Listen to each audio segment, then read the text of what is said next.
Hello, everybody. Well, welcome to Heart of a Hobbit here with your host, Little Redhead. Good to see you. So, Well, how's everybody doing on this Tuesday? Yeah? Yeah, it's Tuesday. Sometimes I forget. I saw a Just Right Sandy pop in there, and I saw Lost Shire Hobbit pop in there. So good to see you folks. Exciting house closing on your house today. Oh, that's it. That is exciting, Sandy. Congratulations. Yeah. Housing market has gone crazy here. It is also crazy in the U.S. So, but they're different crazy, but they're both crazy.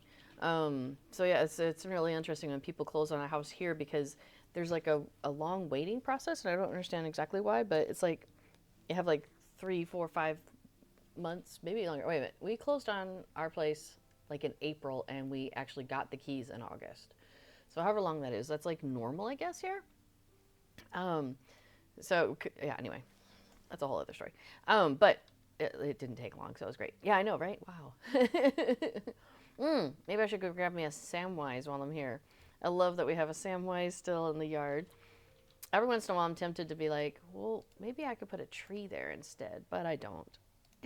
Oh, it must be nighttime. What did he give me? Ooh, he gave me a sack of blueberries. Thanks, Sam. You put yours on the market end of February. Not so bad. That's awesome. So, yay, I'm going to run around with Sam. We'll go check over here on Aphrodite, who's over eating some 11Zs. Oops, sorry. Sam, don't burn her hat. There we go. Sam was very curious what you had to eat there.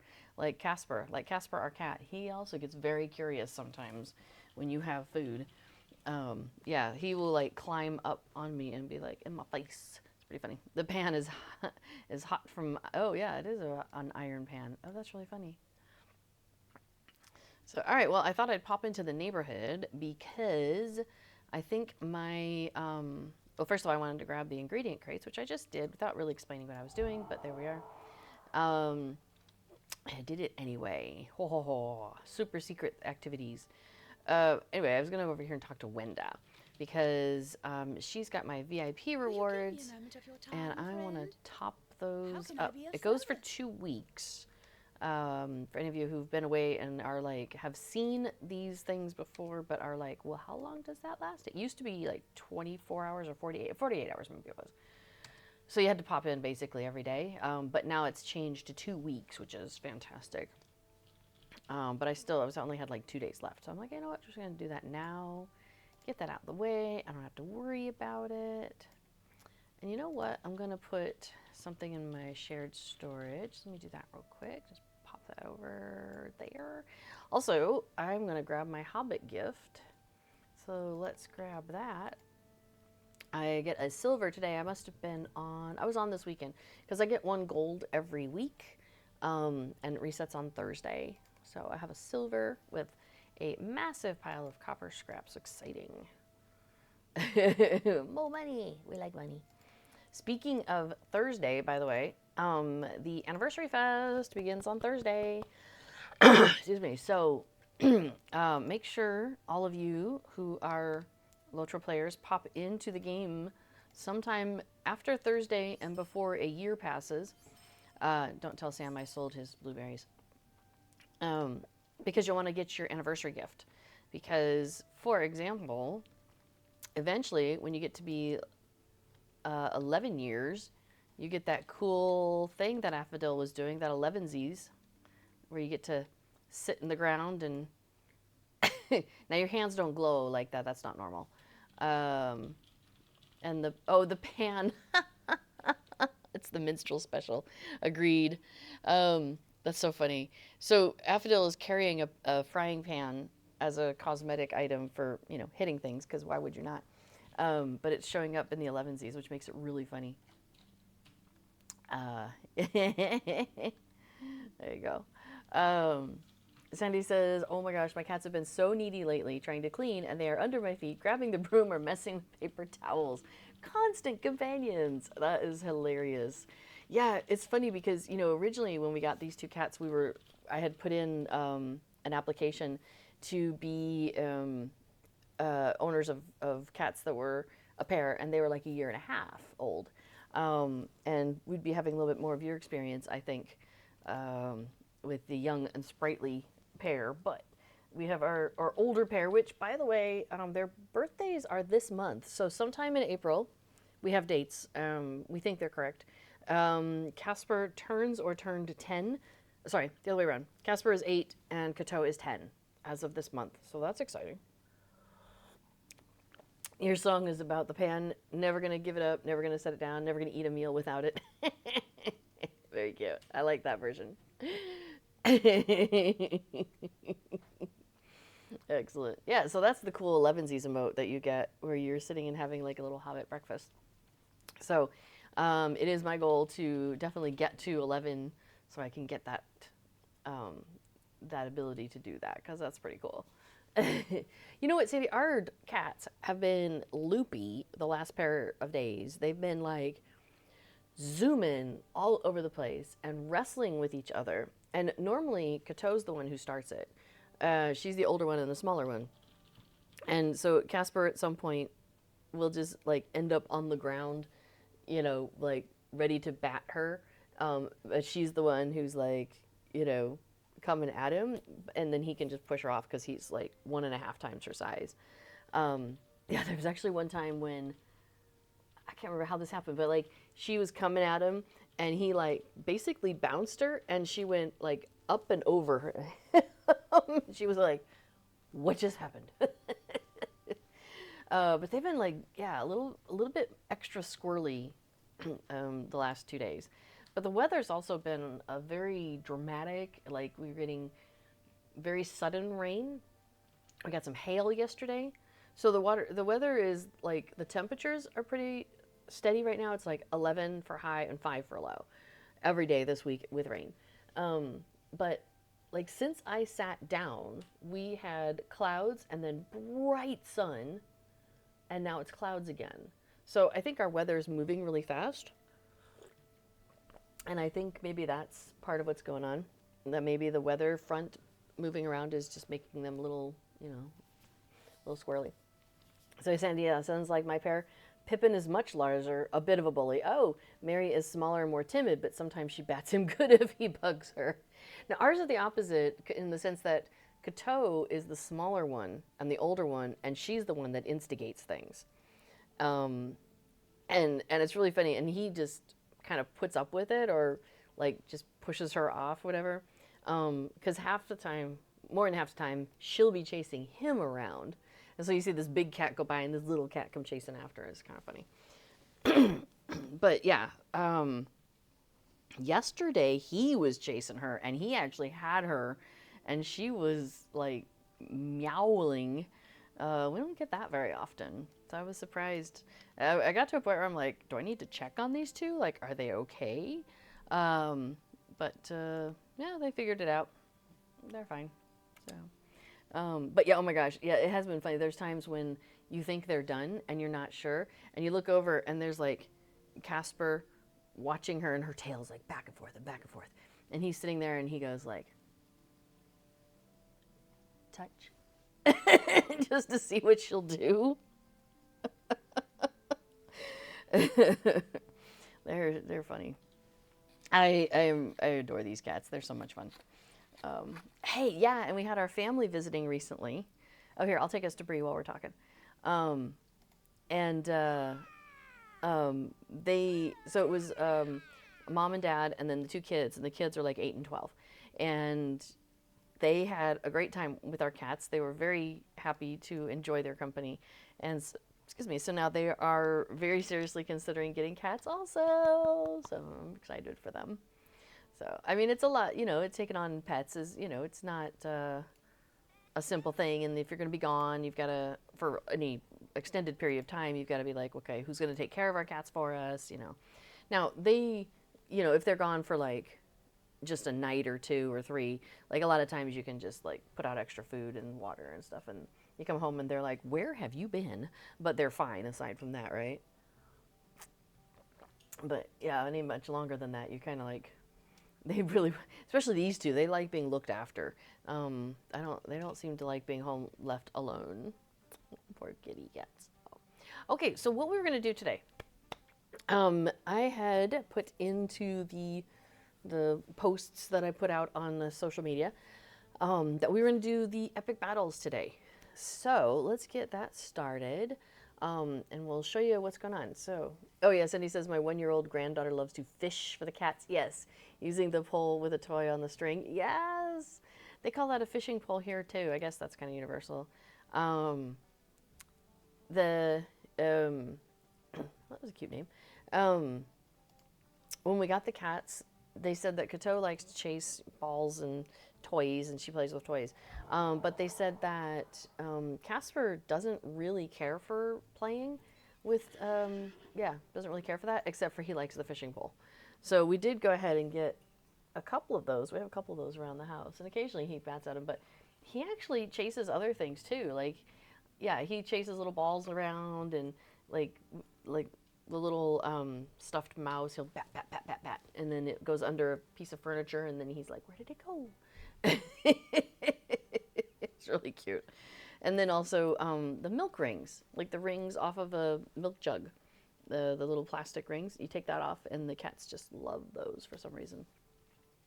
I don't know what it is about it, but there's some, and like to the point where sometimes they'll like be batting it about, and then they'll like put their paws around it and lift it up in the air, and like they really go to town with these things. So there's something about it that they really enjoy. I wonder if Casper was like scolded more in his previous home, because I feel like he's a more lively guy than we were given the impression. And he's also like rather cuddly. He likes cuddling up against me. And earlier I was taking a nap, and he like came up and climbed over me and kind of like checked out where I was and what was I doing. And then he figured out where he was going to curl up and sleep up against me, and he was just purring up a storm. So, I mean, he's this. I think we've done a good job of finding the things that he enjoys. So that's good. I'm glad he's happy here. So, okay, so the epic battles. So the idea of this, they're kind of a unique thing in Lotro. You don't run across anything quite like this in the rest of the game and the various things that you go and you're doing. But the epic battle, the idea is that there are points in Lord of the Rings where there was some epic battle that happened. There's basically 2 times when that happened. One was at Helm's Deep, when, you know, like Oliver Rohan went and hid behind the wall and hid in the catacombs and everything.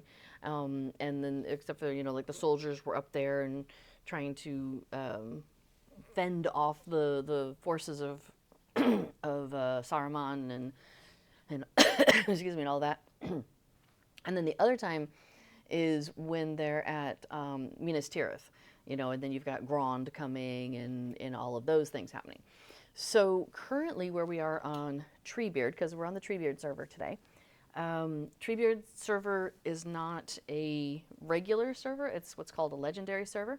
And so we have access to the world, but in slow dribbles. So for example, when the game began years and years and years ago, you had Eriador, which is this area here. So you had like Bree and the Shire and Thorns Hall. You found Weathertop. You found Rivendell, Angmar, which you hear them talk about in the books and stuff, and Carn-Dûm. That was like the end game of things that happened, like big scary things, you know, forces of Mordor assembling and all of that. So that's where the game ended, and then, you know, every couple of years they would release another expansion. So for example, the next one was into Moria, Mines of Moria. And then, so you got access to Moria. And then after that, you went over into South Mirkwood, into Dol Guldur. And then over time, you made your way onto Rohan. Here, let me scoot out. So you started off with this little chunk, like that's there up above me over there. And then you expanded out into the, you know, into Moria, and then out into the southern part of Ravanian, and then you make your way down, and you go into Rohan, which is where we are now on the server, and then down like into Gondor and Mordor and all that. So, yeah, so the way the Lord of the Rings is yeah, over time it slowly made its way into those different areas. But now if you start playing, all of that's open to you because that's all part of the world. except on a legendary server. In a legendary server, they do that same process where you get it a little bit at a time, and you do it over like 5 or 6 months. So right now we are to the point where we have Rohan, and we have the first set of those epic battles, which is in Helm's Deep, Helm's Dyke, that all of that's happening there. But we don't have access to like the Pelennor Fields or defending Minas Tirith because story-wise, we're not there yet. So today we could do some of the epic battles that take place around Helm's Deep. So, sorry, I thought my cold was done. In fact, I think my cold is done. But for some reason, there's a little piece of a cough that has stuck around, and it's really annoying. Okay, so I'll just try and drink more tea. Helm's Dyke is basically that first wall of defense. And then once you complete that, you can move into the Deeping Wall, which is just like a little further in. And then you go off to the Deeping-Coomb. And then you go down to the Glittering Caves, which Gimli is super excited about. And then you finally end up at the Hornburg, which is like down underneath, and you're defending stuff down there. So you have to do those in order, like unlocking them. But once you've unlocked them, then you can go back and replay them anytime. And one reason you might want to replay them is because as you do parts of them, as you accomplish, so let me pull up this. This is my battle history. This is what I've accomplished so far. So for example, the defense of Rohan, the Deeping Wall, at a raid level, which would be Deeping Wall, here it is. So 12 people. I did the Deeping Wall with 12 people at least once, and we got these accomplishments. So we did these 5 things we've accomplished. So hey, we have a chaos, Ian Chaos in the chat. Hello, welcome. We were just talking about epic battles and how this works. So now you get to see it. I believe I was speaking with Ian earlier about this idea. Pardon me. Okay, so so you can see where I've got some accomplishments here, but I've got some holes. And the idea is that every time you fill in one of these holes, you might get some more promotion points. And those promotion points you would then use back here on the middle tab to give you some abilities that you then use in these epic battles, so you get better at them. So it just kind of feeds into itself. Well, I didn't want to assume that the Ian Chaos in the chat was the potentially chaotic Ian that I know. I don't feel you're very chaotic, so. But good to see you. Welcome to the chat. Okay, so yeah, so we're hoping that maybe today when we go in and do some stuff that we might accomplish some of these gaps that I have and see how it goes. But you'll see that there's like the different sizes. So there's Deeping Wall Raid, which is that 12 person, and then there's also Deeping Wall Solo. Deeping-Coomb has a solo. Yeah, and of course I haven't gotten any of these because these are under War for Gondor, which as we talked about, we're not to Minas Tirith yet, so we can't do any of those yet. So yeah, we're just concentrating on these things up here. Now when it says solo, sometimes, yeah, solo means 1 or 2. So that's what we're going to be focusing on today, because Affadil has kindly agreed to come with me. So we can do these things together. All right, so what do you need, Affadilio? Let's see. Yeah, I think we're going to just work on the solo duo ones for now. Now, another option that we have, which we might do, is to kind of like ask in world chat if anybody wants to do this. Because I did notice when we were coming on, somebody was looking for HD, which I'm assuming is Helm's Dyke. Maybe not. They were at 4 out of 6. So it's possible there might be other people online who are also interested in doing some of these epic battles. But we'll start with the solo duo stuff. Okay, so you could benefit from Deeping-Coomb, which is here. I have Now, this is where it falls down a little bit for me because I can't necessarily tell just by looking what color that's supposed to be. Okay, so I'm being informed that the star in the middle is the best, is the maximum. That's the platinum that your objective is. That's what we're trying to go for. Hello, Patty McGinty. Welcome. We're talking about epic battles today. We're going to pop in. So we're just deciding which one we're going to start with. Okay, so the Deeping-Coomb. Now, okay, good. The first one is Helm's Dyke. And you... Oh, Dame Hypatia is also in the chat. Welcome. Let's see. Okay, so you didn't mention Helm's Dyke at all. And that's fine, because I think, yeah, I am fully platinum there. So for those of you who haven't seen this before, I think we're going to skip Helm's Dyke. Sorry. Deeping Wall... You didn't mention, and Deeping Wall for me. I still need some. I have only one platinum there, which is Breaching the Hornburg. Deeping Wall, right? So we might go and do that. Oh, Patty McGinty says, nice, I don't think I've done epic battles yet. I'm in the Lone Lands at the moment. Oh, awesome. Yes, you have a little ways to go before you reach Helm's Dyke. And Helm's Deep. It's a little ways away. Okay, so let's see. The next one is Deeping-Coomb, which you could benefit from. And Deeping-Coomb, I have one platinum, and then the rest are look like gold, which is the one right before platinum. So it looks like it goes iron, bronze, silver, gold, platinum, and mine are all gold. So. You play a Stout Axe Guardian and a Bjorning. Fun. B4 does more with Bjorning than I do and is much more adept at being able to handle the changes back and forth between bear and human. It just throws me off. I still can't get my hands on it. I can't get my head around it. And I do have a Stout Axe. I did play a dwarf when I first started playing, and I was I also a guardian? May have been. He was a melee guy. And then before over there was playing a distanced hunter and would like kill everything before I got to it. So I was like, man. So I decided I wanted to also play a distance character. Okay, I think Deeping-Coomb is our best. And Apodil, as it turns out, you are the leader of our fellowship. So do you want to lead us into the Deeping-Coomb? Okay. It'll be me.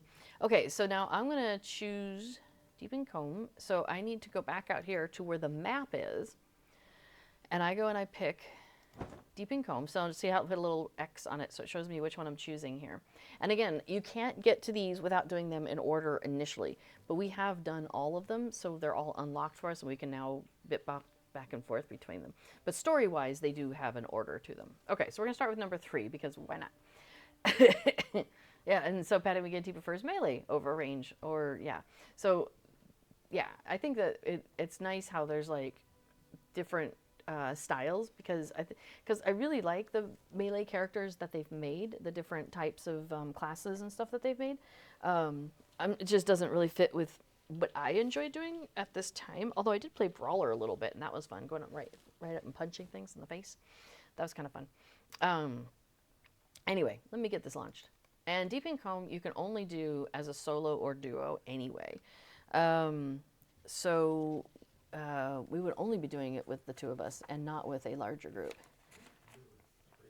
Oh, maybe we could do it with 3. You know what? It's not showing me what else because we are in a duo. That's probably why. No, it's only solo duo? Okay, before I was just looking it up. I just remembered that I forgot something kind of important. So I'll try and put this here as a reminder to myself to deal with that. Okay. All right. So here we go. I'm going to say launch. And it takes... There's that horn again. That's so weird. I don't know if you heard that, but it went... because I didn't notice that before. Anyway, it pops up this thing, which looks just like your normal instance finder thingy. So just as a heads up that will happen. Okay, so travel now. Oh, Patty McGinty asks, is your Hobbit taskbar thing a mod? I love how it looks. Yes, it is a UI skin, so a user interface skin, excuse me, called the JRR Skins Collection, which I believe is at that link that was shared. Hang on just a second.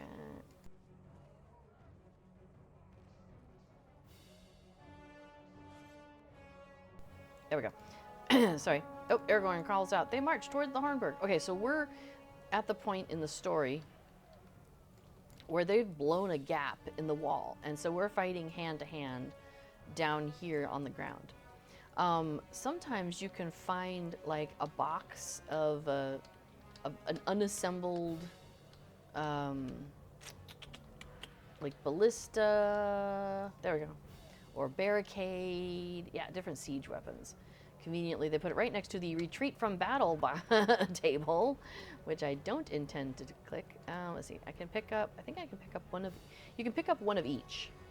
So there's another barricade here that I cannot pick up right now. Do they have one for doors? Yes. So the JRR Skins collection. How much is this already started? Okay. I will show you more in a minute, but I need to get some defenses down, because they are coming, and I want to stop them. Okay, so you're putting a ballista there. Where was the other one we ended up wanting? Oh, I think it was... I don't remember. I think it was over here, right? Ended up wanting a ballista over here? Let me grab this and get this started. It takes a moment to build things, so let me get this building started. Okay, so yeah, so in the JRR Skins collection, what you'll do is when you come in, after you've downloaded it and added it to your files and stuff, and it walks you through how to do that. There's like an explanation there. You'll come into your options menu and you hit UI settings, and then you scroll about 2/3 of the way down, and you'll see under miscellaneous here, it says current user skin. And so I have the Delving Hills wide 2 on, but you can see this list here. This is how many different options that you have in that collection. Basically, people were making skins back in the day, and then people come and go, you know. And so the folks who had made skins weren't necessarily like maintaining them. And then, you know, like there'd be an update in the game, and things would change, and so you need to go and update the skin, but you know, the people who had originally made it weren't doing that, so you've got people who are like, hey, can somebody else do this? And so basically, I can't remember who it is, but whoever it is that's listed there is on the website, took over and took all of those skins and like bundled them together, so they're all in one place, and then when there's an update needed, the whole thing is updated into one place. So it's great. Yeah, they've got some really cool dwarven ones. There's got some that are kind of like Gundabad-esque, and then there's some that are more like blue and like a silvery gray kind of look, and there's some really pretty stuff. Ooh, I can do triple shell? Well, that's exciting. I should start cranking this thing. And then, how do I fire? Oh yeah, it's this thing. I feel like the stuff is going a little bit further to the side, so maybe I should aim a touch over. Can I? Yes. Okay, oh, now I need to do this. Yeah, they're kind of going up the left side. So this is kind of how an epic battle goes, is you've got weaponry that you can use that's only available to you like in this sort of a scenario. These cool, you know, siege weapons and whatnot. Did I don't know if I put a shell in there. Let me put something in there. All right, and then you can fire, and it hits things, and it's pretty awesome. I love doing that. All right, so let's load a triple shell. That sounds great. And then let's crank it up. So let's see. From a map perspective, so the Helm's Dyke, Hornburg is back here, and then the Glittering Caves are behind us. So we're trying to protect people behind us that are in the glittering caves, for example. We don't want to let these guys get through and, you know, go and attack people who are hiding in the glittering caves. Enemies overrunning the wall are attacking the storehouses. All right, so we have a quest here. A pillage denied. Enemies are overrunning the wall, are attacking the storehouses. Defend the supplies and secure our siege plans. So on our little mini radar here, a couple of baubles have popped up. That's indicating where this problem is. And yeah, we can see stuff. Uh-oh, they're over there. I'm trying to be able to attack them. Okay, that brute might be a problem. We'll see how that goes. We'll come back to him in a second. He ended up with like little question marks over his head, meaning that he got confused, which could be a problem. Oh, we can put this out. All right, I can extinguish it with this button here. Cool, we managed to put that out. Wonder if we can get this guy to be unconfused. So basically, we don't want to let these trolls and other things come in here and do damage. We want to stop them. Uh-oh, they're both wigged out. That's not good. It means that there's something's happened, which has put them into a state where, like... Okay, I'm attacking. Okay, we need to keep tripping this guy because... yeah, he got into a state where he can't be attacked. Well, we can... Okay, when I knocked him down, he was attackable, so that's good. We'll just keep trying. It's an anti-exploit thing to make sure that you don't get something so it's in a position where it can't attack you, but you can attack it, to make sure it's not unfair. Am I supposed to... I don't know, I'm being yelled at about something. I picked up some siege schematics. Okay, defend supplies and storehouses from waves of enemies. What? It wasn't ready? Oh, it is now, though. Okay. Tell me when you're ready. Yeah, I see that.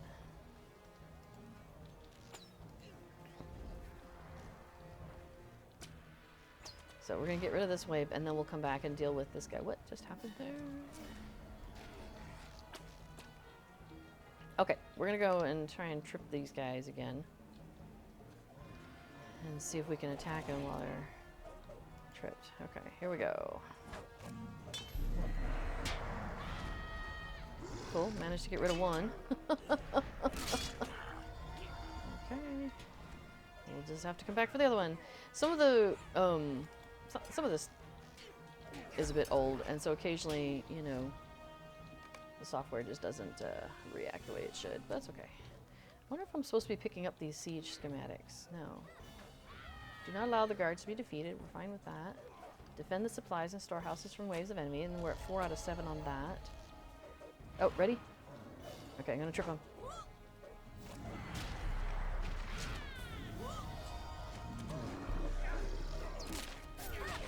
I think we might have finished him off. Yay!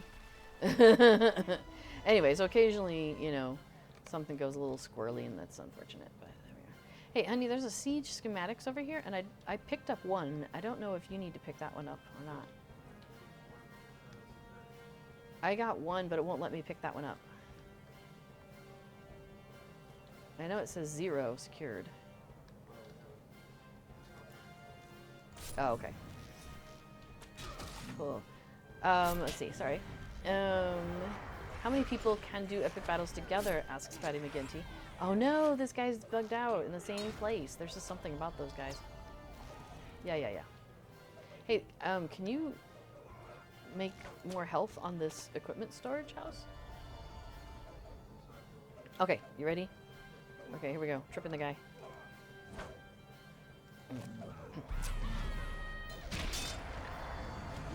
Okay, cool. We defeated the assault on the storehouses. Hurrah. They'll be able to bring in the remaining supplies to the glittering caves. Oh, I forgot I can mount up in here. Oh, so to answer your question about epic battles, Patty McGinty, it can range from anywhere from 1 to 12. Not every Epic Battle can handle the same number of people. So some can handle only like one and two. Some can handle only one or two or 12. It varies depending on the actual adventure itself. This one, I believe, we were talking about that just a few minutes ago, can do one or, solo duo. That's one of the options. And then we think it can go to trio. The wiki does have more information on these. I'm pretty sure there's only one of them that goes up to a 12 person, which is too bad because it's a lot of fun in the Helm's Deep collection, which is where we're playing in right now. Because I think it's a lot of fun to do 12-person stuff. Because it's always a different experience than what you run into on Landscape, and yeah, you just have to coordinate with like strangers, and I don't know. There's something about it that's kind of fun. I'm gonna check on this barricade. Nope, I don't need to dismantle it. Just want to see if it had health problems, and it does not have health problems. Cool. Oh, there was a barricade in the ravine. Did you move it? Okay, cool. So that's a nice thing about the skills that we have built ourselves up to in here, is that we can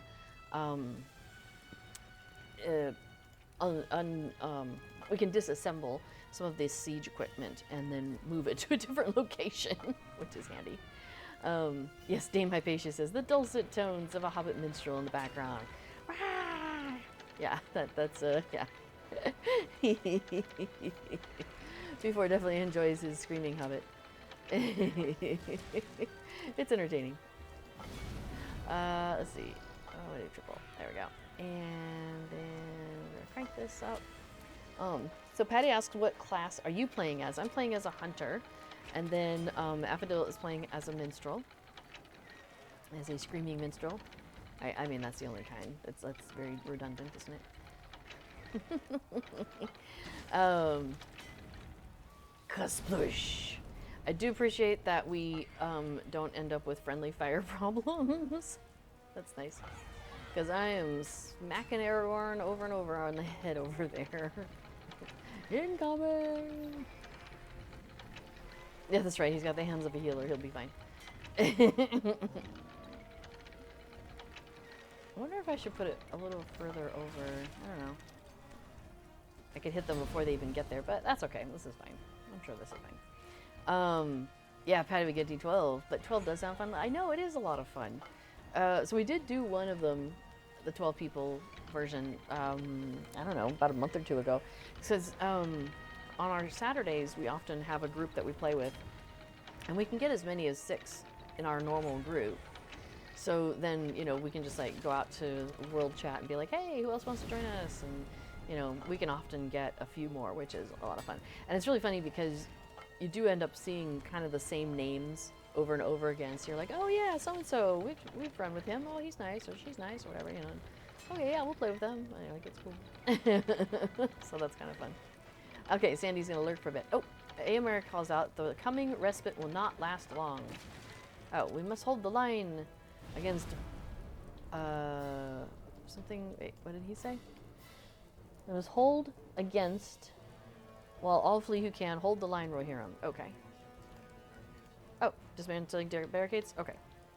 We're gonna dismantle our barricades over here. We're gonna take them somewhere else.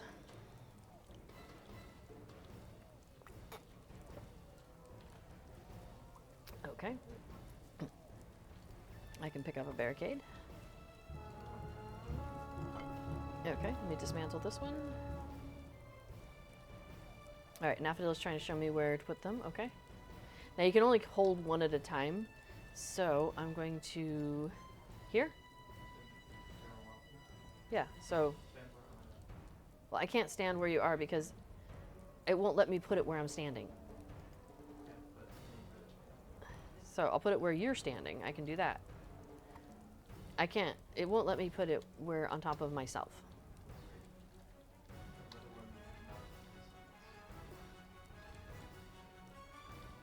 Up there. Okay. Hang on. And you can put them longwise like we're doing, or you can put them like the other way. Like, you have options. Oh, upgrade. I don't know if I can I upgrade? I should be able to. Oh yeah, I can upgrade their damage. Oh yeah, as I upgrade these, they're gonna end up with like long, spiky poles. It's so fun. It's taking a long time. They're coming! Ah! Okay, see, it's got long, spiky poles. It's so fun. Alright, and then we should, at some point, not too long, be getting another, like, side quest that they're gonna send us off onto. So Patty McGinty says, I'm looking forward to the anniversary. I'm hoping they have some good death counts or some good rewards. I mean, they'll probably have a little bit of both. They usually have some good stuff. Let's see. I think I'm going to try and get my catapult turned. So I'm going to face that way. Oh, you know what? I should probably, though, load it up so I can see where it is that I'm pointing it. Let's do that. Yes, Aragorn, go and attack things. That sounds great. And I think I'm going to see if I can get it further out, maybe.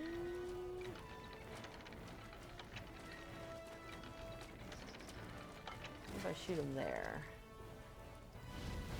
Did that do anything? I might need to go over just a little bit more. Oh, here's a fun thing, and I forgot to mention that you can attack and be doing these at the same time. So that's kind of cool. Oh man, I feel like my catapult's taken forever though. I wonder if I might just use the ballista instead. Alright, where's the ballista that I put together? Oh, I think it's on the other side of the river. Hey Legolas, have you seen my ballista? Oh, there it is. Here's another thing you could do. So these commanders that are standing around here, you can interact with them, and it shows a little arrow over their head over which soldiers they are commanding. And if the soldier's health is a little low, you can say heal. If you want them to go and attack really fast, you can say haste. You can help them armor up a little bit more. You can say, nope, do more damage. So they have all those different things that they're capable of doing, which is kind of cool. Alright, I think the ballista's a little far away. So I guess the catapult's going to be my best weapon of choice at the moment based on where the enemies are. So I'll just keep working on this. Let's see. Spread shell. Maybe that'd be a good one. Let's give that a go. Yeah, maybe. So I want to hit. So I can possibly hit them way back there, actually. So maybe I'll do this one and then see how far I can hit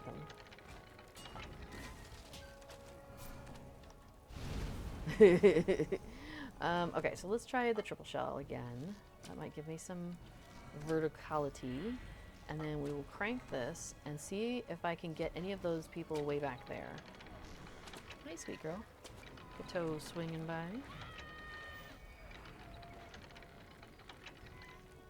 Hey, Potine O'Bowen says, hail, hello to you. Looks like I might not be able to shoot any further than that. It's weird. Yeah, okay, that's the furthest I can go.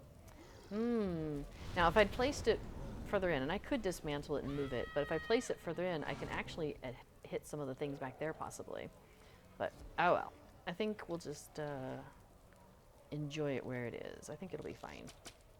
Okay, so we're gonna go ahead and do the triple shot. So how's that going? We are doing some epic battles, and we are currently in we're in Helm's Deep. We're doing the third one. Oh, okay. Defilers in the water. They're calling forth dark water spirits near the water mill. So we need to get over to the water mill. So let me fire that off.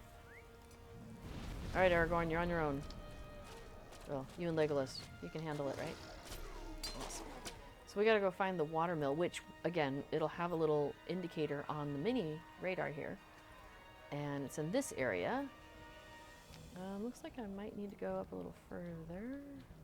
With this captain out here by himself. What are you doing, dude? Oh, there we are. I'm trying to find the dark waters. Aha! There we are. Affodil has found them. Nicely done. Okay, and so we've got some defilers and stuff going on here. We've got an Uruk-hai. What are you doing here? Oh, it looks like these defilers are perhaps calling the dark waters. So we want to get rid of them. So I'm going to work on getting rid of them. And Affodil, I believe, is doing some control. Have been driven off. Well, there we go. Affodil came over here and kicked some butt. So, yes, that's true. She is a very good murder bot. Vanguard stance. Oh, the yellow or the red line? Oh, neato. Okay, so earlier when we were talking about, that explains why you were saying you couldn't do something because you were in something mode. I didn't understand what that meant. Okay, so what Affodil is talking about is probably something I can't easily show you at the moment, but I'll show you after the battle's over. But basically there's, just like there is with your character, how you can choose from 3 different types of styles that you want to do as a fighter. You know, so you can do maybe crowd control, or maybe yeah, you're good with this but not much that, or you're really good with just doing a lot of damage. So that sort of thing. And there they come. I was like, there's gotta be something coming. There they are. So what I've chosen is, in this epic battle version, is to be really good at the siege weapons. So I can put these things together. I can actually do some upgrades, which I didn't do. You know, I should maybe upgrade the speed. That might be useful. Or maybe. We'll do that here in a second. Let's shoot that guy. Okay, so I can go to the upgrades, and I can increase the speed at which I can like do stuff with this, how fast I can get it to crank and all of that. So that's nice and handy. Kind of slow, but it is handy once I get it there. Cool. Okay, so let's load this up. Anyway, the trait line that Affodil has chosen for the moment is what's it called? Warrior or Vanguard? It's called the Vanguard, which basically means they're really good at getting up in the face of the enemy and doing lots of damage. So we can take a look at that here after the battle is done. But yeah, so that they're like really good at fighting. I'm really good at let me see this piece of engineering over here. What can I do with that? And I'm good at that, which is awesome because I have fun with that. Oh, currency capped. Oh, my tokens of heroism. Guess what I need to go do? Yeah, okay. After this, we'll go take care of something. It's fine. No problem. Oh, and Donner Faust has also showed up. Hello. Good. It says hello and good evening. Hello and good evening to you as well. It is evening. It's 18:18, so like 20 past 6 already here in the evening. And the sun has come out. It's beautiful and glorious at the moment. So I know last night I was out at a thing, and then I was on my way home, and it was really cold and rainy, and it was just like biting cold with that rain. And I know it was like 6 degrees Celsius, but it felt colder, and I was worried because I'm like, I have plants that, you know, I'm growing out there, and I was like, I hope it doesn't get so cold that it's like it damages my plants that are sprouting up and everything. But it says they're supposed to be fine above freezing, I think, so I think it's okay. I don't know. It felt very cold to me last night. So let's see. So what we got going on in the chat there? So Patty McGinty asks to the world at large here, if you could add anything to Lotro that's not an expansion, what would it be? For me, it would be bear form emotes. Very nice. I think we may have talked about that like a week or two ago. Because I like the idea of a Hobbit Bjorning. I think that would be so much fun. I'm not sure how that would fit in with the lore, but I think it would be super adorable, because then they could be like a little bear cub, and that would be awesome. Oh, hey, Commander, get back here. Did we get rid of him? I think we did. Let's see. Yeah, Dame Hypatia says, it was so cold last night. I got up after midnight and closed the bedroom window. Right? Yeah, it was cold enough that I I like to keep the bathroom window cracked open a little bit once we get into spring. It's just nice to like have that fresh air just always moving through and stuff. But yeah, I went and closed that last night, or maybe the night before. I was like, this is too cold for this. Yeah. Like I said, it's above freezing, but it definitely doesn't feel it sometimes. Just thinking, some things seem like they went around the corner, but okay, those soldiers, they must have gotten it. Okay, cool. Now another thing, this one's going really well for us. But some things, sometimes you have to keep an eye on things like, there's flags. So you see these Rohirrim banners over here, and they have health also. And so you have to deal with like making sure that the health on those stays up. So you can actually go and interact with those, and you can bump up their health, which is handy. Yes. I don't know. Let me put this somewhere out of my way. That's a little more out of the way. That's good. Yeah, so sometimes you have to spend, like if you're on the wall, those things get attacked constantly because they're doing volleys of like arrows, and so they hit everything. So you do have to spend a lot of time healing up the banners when you're on the wall. And my tea's almost gone. Well, the good news, that means I've been drinking during the stream. Hydrating is important. Try to keep my throat nice and hydrated, right? Oh, I just got a message in my chat. Says the defilers have been driven off. Oh, that was the previous one. Never mind. That didn't just appear. That appeared a while ago. There we go. Well, we still got stuff. There we go. Completed the Deeping-Coomb. So we just have to clean up like what's basically here, and then it's over. Like that's the end of it. So we're just gonna shoot the troll, and then we're gonna shoot these sappers. Aragorn yells, "We cannot hold here. They number too many. Retreat!" So storyline-wise, even though like as you saw, we did just fine. Storyline-wise, basically they're like, "Nope, it's too much. There's too much going on. We are not able to defend this place." So we're going to retreat into the caves, which are like in that direction. So you see all these soldiers are retreating away. We probably won't be able to go with them. But you can see that they're heading out there, and then they kind of stack up or disappear. But we're headed that way to the caves after this. So, yeah. Oh yeah, we need to go to Thorin's Hall first. So hang on a moment for that after we get out. So that thing that popped up that I dismissed would have taken me to information, I think. That's okay. Thorin's Hall. So I can go back to my epic battles thing here. Okay. And then I can look at how we did on Deeping Wall, which is what we just did, right? Oh, that was Deeping-Coomb. Deeping-Coomb, here it is.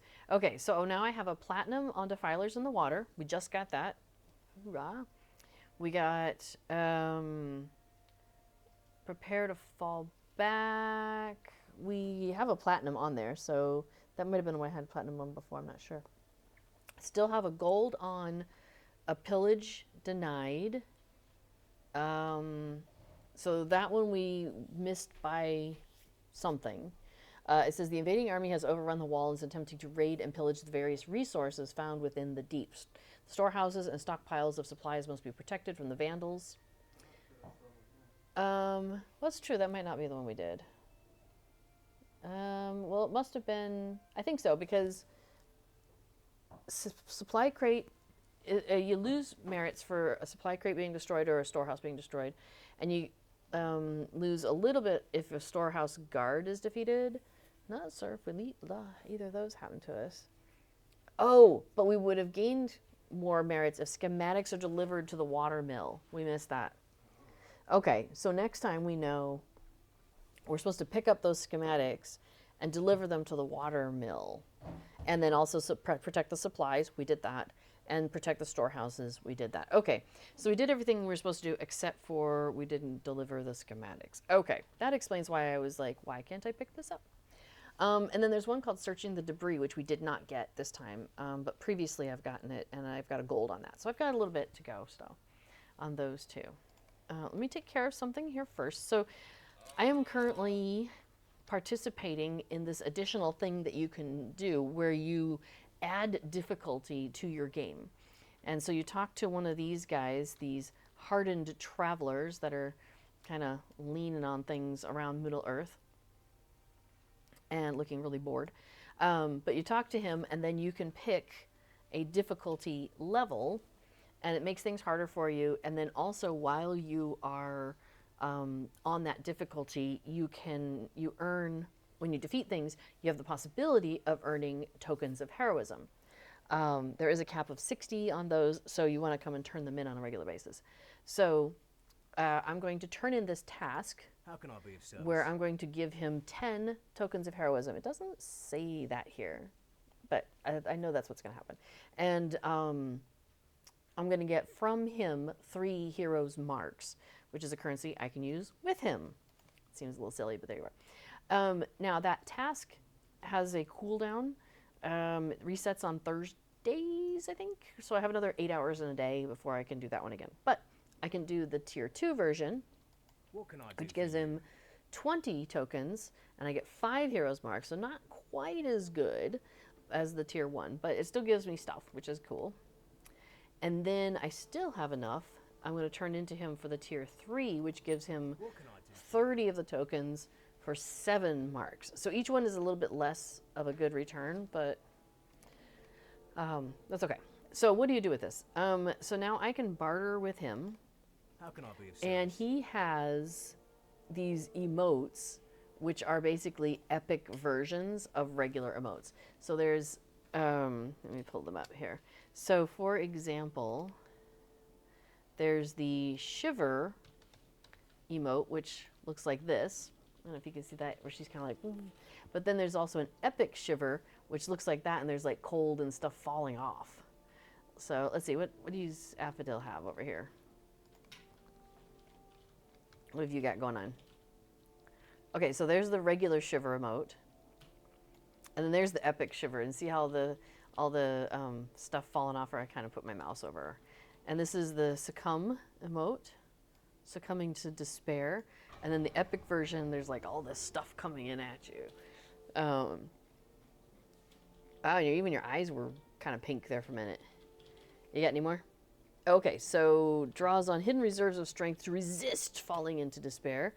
And then this is the epic version. So like it has chains on you and you break them and they explode. Okay, there's regular salute. Oh. Okay, there's our regular salute. And then, oh, the epic salute, you get a sword and it goes all shiny and stuff. So that one's cool. All right. Is that your full list of ones that you have? Yep. Awesome. Thank you. So I can look at my collections actually and see which ones I have. So there's a epic coin flip. I don't have that one. There's an epic hero pose. That one's nice. I do want to get that one. The epic lecture, I definitely want to get. The epic resist, which we saw. Epic roar. Oh wow, everything goes all red around her. The epic salute I have. The epic shiver and the epic succumb I have. So I still have 4 more to get from him. Now you'll notice though that some of them are not available to me yet because every time you turn in quests with him, you gain some of his reputation. And then you need to get to a certain level of reputation to be able to get the next thing. So like the epic thing, it tells me your standing is too low. Yeah, so I can't get the lecture, the roar, the coin flip, or the hero pose yet because my standing is too low with him. Now, I could actually spend some of the tokens he's given me that I would use to buy these emotes. I could spend them to buy Paths of Valor tokens, which gives me reputation with him. I'm actually kind of curious. Where am I on the Paths of Valor? Let's take a look here. I'm an intrepid. I would need like one, two. I would need like 4 of them. Let's think about that. So, yeah, Patty McGinty, the epic looks way better. I know, right? The epic versions of the emotes are so much fun. By the way, Patty likes your frying pan. The frying pan is such a great touch. It's like perfect for hobbiting, you know? Like, yeah, I'm out here smacking things with my frying pan. Currently, I'm running around with it looks like a sparkler, and where's my pretzel? Usually I have a pretzel. Oh, it's hidden. Let's bring that pretzel out. There we go. So normally my character's running around with a pretzel. I think I actually don't need the sparkler though. Hang on, let me hide the sparkler. Not big on that right now. Oh, okay, hang on. So Affadil got something else. All right, I'm gonna get close up to you so we can see it really good. All right, go for it. Oh, Ian Chaos has to go. Good night, everyone. I'll have to get some dinner. It was fun. Awesome. Good to see you, Ian. Have fun. Oh, interesting. It's like you have a podium in front of you or something? What's going on? That is weird. Hang on. I gotta walk around you. That is weird. Oh, you've gone. I want to see the other side of you when you do it. Oh, okay. How bizarre. Oh, I mean, it's cool, but now I'm not sure about it because it doesn't look, it looks out of the world though. Like if I was to do it during, I don't know if it'd be good for role playing.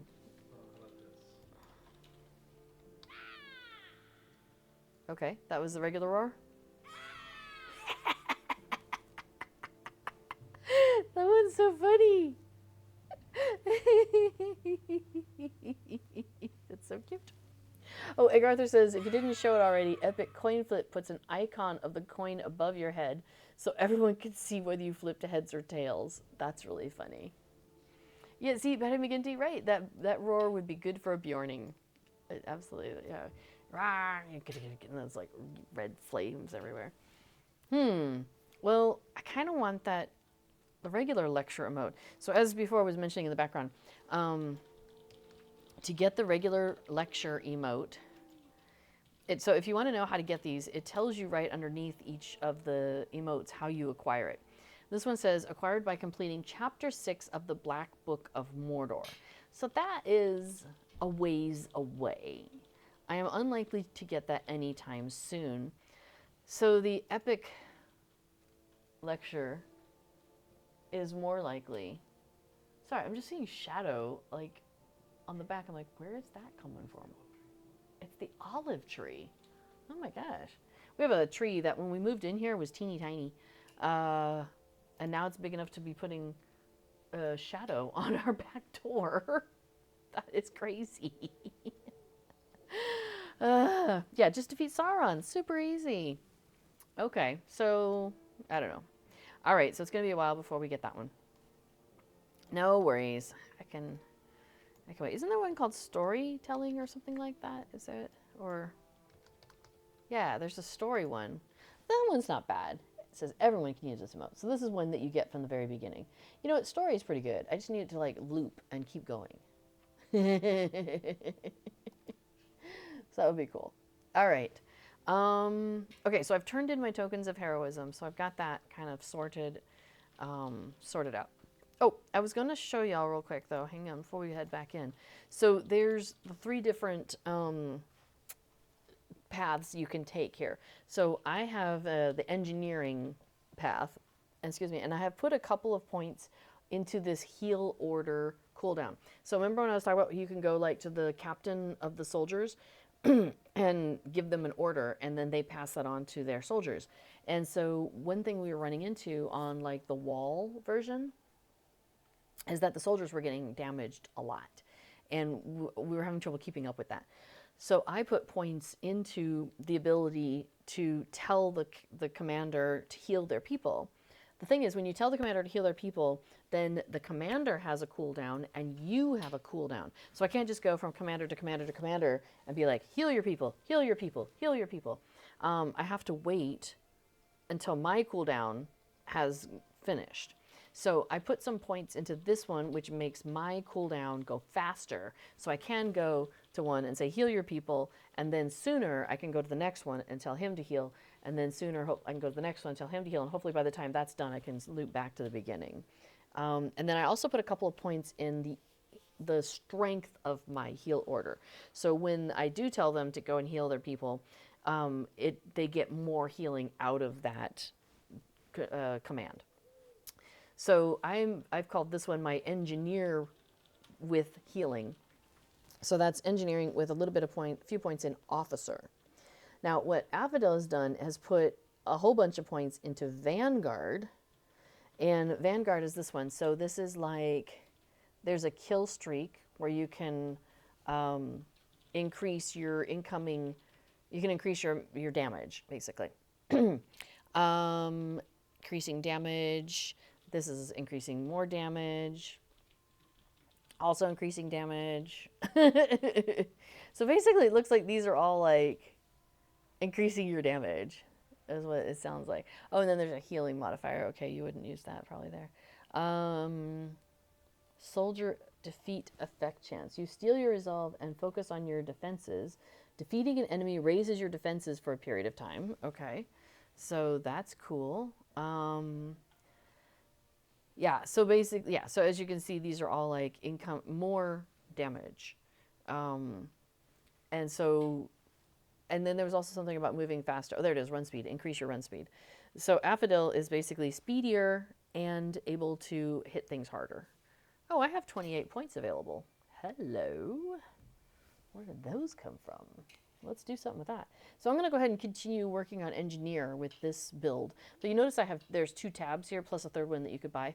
But anyway, I'm going to keep this tab, number 2, as this engineer with healing for now. So let's see, this is Orcraft mitigation. This is disarm. Sometimes you have to disarm something that the enemies have put down. So I could put points into like how fast I'm able to disarm something. There's also extinguishing. So how fast can you extinguish? Or this is a cooldown on how quickly you can place your traps. So I like that one because I like to put down traps that I usually put down. I really love the caltrops. I have a fun thing. I don't know. I really enjoy going for that because basically as they walk across them, they take damage. So it's like having another barricade, but I can place it in a way, in a sense. Affidel is really big on the bear traps because that also does a lot of damage and it just stops them a little bit for a second. The other option is the tripwire. That one's really nice. It knocks them down, but because I as a hunter have that skill, I don't feel strongly about getting that as a skill in here. I'd rather put my points into something else. So now if I wanted to put points into placing traps on that cooldown, it would take 18 points and I currently have 16. So the costs of putting more points into them it jumps pretty high. So that's the reason why I might actually sit on these points. No, what's this? Oh, that's the extinguishing. Now, once we get to the next row, trap debuff strength increases the amount of incoming damage taken by any monster attacked, triggering one of your traps and receiving the unguarded effect. This one is upgrade contribution. Oh, that what I would like. Increases the amount you contribute when upgrading interactive objects. That would be nice, actually. So I might try and save up for being able to get there. So what it's saying is you need one more rank in something else, like in the whole tree. So I need to go up one more rank somewhere in this entire tree in order to even unlock that. Which means I could actually go up one rank here. This will take 6. I'll do that. I'll go ahead and do that, and then I can get this upgrade. What was this last one? Armor of Fell Rot. Reduces the amount of damage you take from fell rot sources, specifically enemy siege weaponry. Oh, that's interesting. Problem is, I'm not taking as much damage as like the things around me.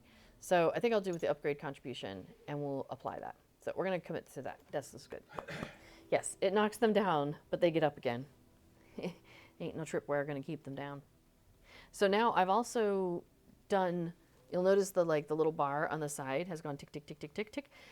So I have unlocked myself all the way through to engineer level rank 6. So I have the ability to load spread catapult shells. I can upgrade the distance of siege weapons. I can apply rending powder to catapult shells. And I have a 30% contribution boost to all of my interactions. So I'm 30% faster basically for building, upgrading, repairing, loading, cranking, aiming, the extinguishing, the disarming enemy things, and disabling or dismantling our stuff as well. So I think those are some points well spent. Okay. So, okay, I'm ready for the next one. So what were we thinking of doing next?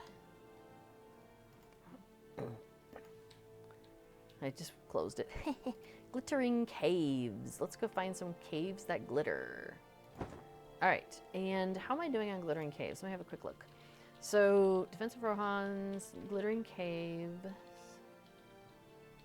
Solo duo is what this would count as, I believe, because there's 2 of us. The other one is small fellowship, which we would need to have a 3rd person, but this is fine. We'll go and do this one. So, bombs and bats. We need to do that. And if we get that, goblin sappers are attempting to destroy the barricades along the path to the central chamber. Help gambling in the defense of the barricade, supplies, and glowing crystal. So we haven't gotten that one yet. So we haven't succeeded on it yet. Looks like I've gotten a silver, so kind of middling here. Let's see. This is the spider assault, and we still haven't figured out how to tip this. So it's a timed thing, but the timer doesn't show up on the screen. In order to get to do it, oh, and B4's got a plugin going. Cool. Minor point gain is if you free the Rohirrim from a cocoon. Major point loss is every 25% of central crystal's health. Well, we've managed to always keep the crystal alive and healthy. But somehow, so you have to protect the crystal, get rid of the spiders, rescue everybody from the cocoons, and defeat the spiders in the middle. The spiders that are coming out are really just a distraction in the sense that you just have to defeat them so they don't damage the crystal's health, but they don't necessarily themselves contribute to winning or losing, as far as I can tell. So if that comes up, I'll be cursing under my breath and we'll figure it out again. And then the cave-in, I also don't have a platinum on this. The enemy is broken through a hidden passageway behind the central crystal. Gimli reluctantly begins to start caving in the entrance to the passage. Defeat all the enemies before Gimli is forced to complete the cave-in. So this one, you lose points if you lose a barricade, and that's what's happened to me before. I've lost barricades there. Oh, and Rohirrim captain defeated, or Rohirrim soldier defeated. That's happened to me also. I got overwhelmed. We did not do well on that one. But okay, so we're going to give this one a try. So we can do this as a 1, 2, or a 3. We'll start as a 1, 2, I think. Since that's the size we are. Well, I mean, we could do it as a 3 with just the 2 of us, but that's kind of challenge mode. I did hit launch. There it goes. It was, it kind of pauses for a moment there. That's fair. So you were distracted watching the Planet Crafter launch trailer. Oh, Planet Crafter, you were talking about that earlier, weren't you? As a game. Oh, okay. So we can pick up a few things. So there's the central area here. This is where all the people are, who are not soldiers. These are not soldiery people. And then we're going to be sent out onto these various lines coming out from here. Now, if possible, we want to pick up any boxes that lie about. So there's a barricade and a small ballista. So, 2 small ballistas. Awesome. I'll grab the other one. So in this one, there are not a lot of siege weapon options. So we're gonna, you could disable that barricade. Ooh, that's nice. We're gonna have spider assault. Okay. Okay, so we have defend the glittering caves. So we need to run down. How do you know which one we're gonna get?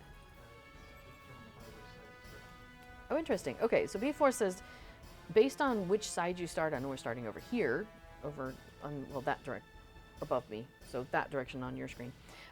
Based on which direction you start, are sent to start, that will tell you which instances you're going to get. Side quests.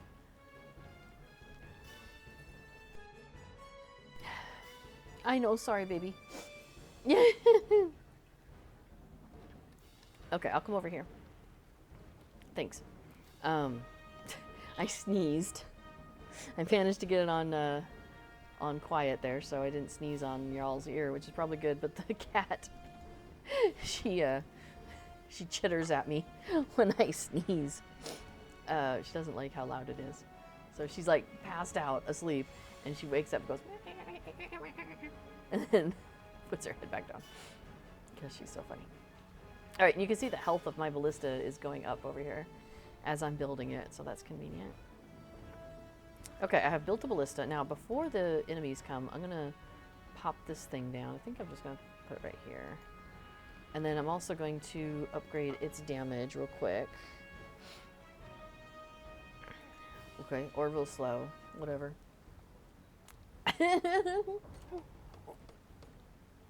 Sandy says, oh wow, Pippin does that too.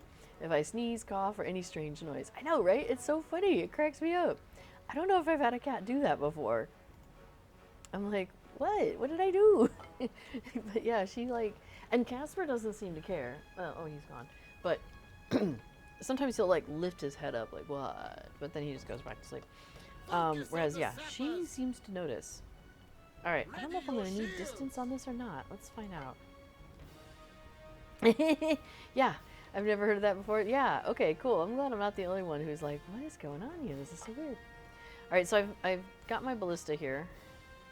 And I can move the reticule further out if I want to like hit things at a further distance. I think I'm gonna be good with that. Let me just crank this thing. All right, so we could fire it, but there's nothing there. Let's see what else can I do. Damage? I'll increase my damage ability on it. Why not? Goblins are the priority. Goblins are the priority. Okay, so we should have sappers coming. Oh, you told him goblins are the priority. Haha. Right. Because you're in tell them what to do mode. I'll put some armor on this ballista. So all these things that this commander is like saying is because Affadil is telling him, you know, do the thing, do the thing. I don't have anything coming. Where's do you have stuff coming? Oh, here they comes. Okay, I see it in the distance now. Awesome. All right. Cool. We should be ready to go. Here they come. Did I get them? I got those guys in the back, but I didn't get that. No, I don't know if I did much damage with these guys. All right, maybe we'll just shoot them like right here. Okay. Maybe that's too far. I don't know. Well, oh, I didn't crank it. I'm like, why can't I shoot? Because I didn't crank it. All right, let's bring this back down. We can shoot them right here, I think.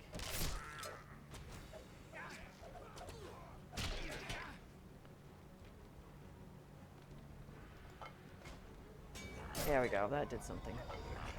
So this doesn't have as much, you know, as many like options as say the catapult does. That's okay. It's basically load the bolt, figure out where it's going to hit, shoot the bolt. You know, that's pretty much it. I think I'm going to aim that back down. I'm going to aim it, I think, closer to the barricade because they do slow down once they hit the barricade.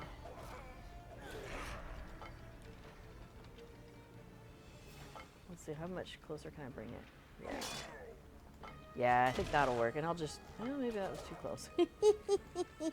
As the whole area fills with dust. I'm not sure if I'm doing any damage to those guys. Let's see. Oh, they're damaging my barricade, though. Oh, we're going to have a side quest here in a minute, so I'm going to heal the barricade real quick. Because I want that to be in good condition when I come back. Interesting. Alright, Ballista, what can I do with you?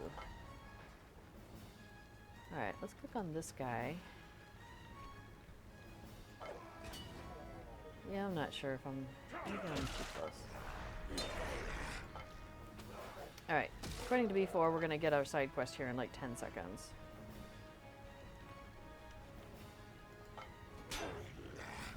There we go. Okay, now we've got the right distance. Just in time for me to go running off, probably. There you go. Stalactites over the bridge. So, enemies are charging across the center bridge. Protect Gambling as he uses the ballista. Okay, so do I need to grab one of my options? Just come over. Okay, on my way over.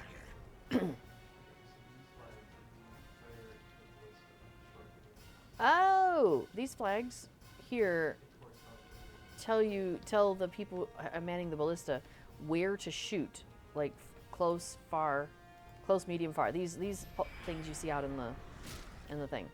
Okay, so I need to hit. What's that? I need to click a flag. Okay, click a flag. I'm not good at clicking the flag apparently, but there we go. I have clicked the flag. And then we should have some more stuff coming here in a second. Oh, it takes a while. Okay, it takes a while for the shoot to come. All right, so I should probably just do the same one again. Keep them in the middle, if you can. Oh, dang it, what happened? Nope. All right, it doesn't let me do the middle one. Oh, apparently you got to change? I don't know. Ow, there's a cooldown on each flag. Oh, notice it's falling down. Okay. I'm a little slow on that. Okay, let's try the far one then.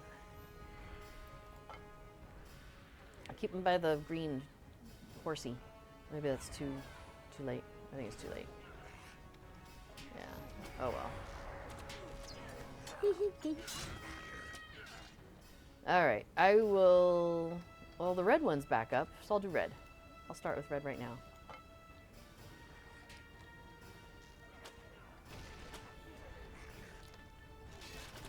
It should be coming soon. We're so close. Well, the green... Yeah, okay. The near one... The green, what is that, a dragon's face? That, yeah, I've just done it. So it should be coming any second now. Hey! We might have hit things, finally. Alright, we gotta protect these barricades, though. So get my butt over here and help out for a second. Okay. Oh, right. I need to lay down some traps. Thanks. Reminder. Oh, the ballista has been saved and the enemy has been pushed back. Okay, I guess we did okay. I'm gonna heal the barricade just in case. Some of these barricades are permanent. You can't move them. I can't dismantle this one and take it with me, unfortunately. I don't know. Does it matter? I don't think these matter. I think I'm going to move on. I'm going to go back to my little spot. But we saved the weapons, the siege weapons, and all the things. So we did a good job. Okay, so now I can come back over here, and yeah, you see things are happening. Let's see. Load. Oh, I can load it from back here. How funny. And crank. Oh, okay. So I'm being told, B4 is doing a great job of like keeping the time on this one.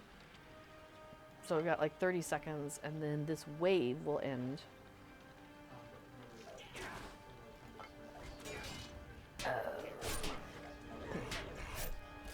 Okay, so as soon as the wave is over, I need to start disassembling. All right, here's the last group coming. So we're gonna shoot at them and now I'm gonna dismantle things.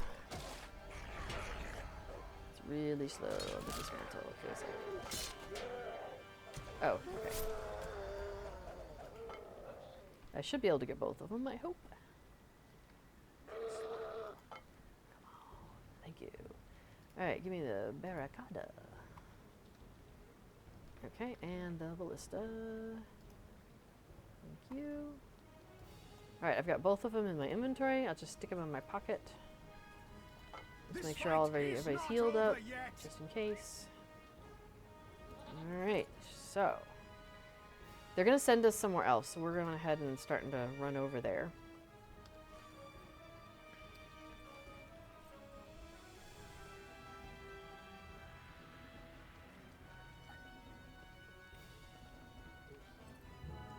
Oh, I need aid in the eastern tunnels.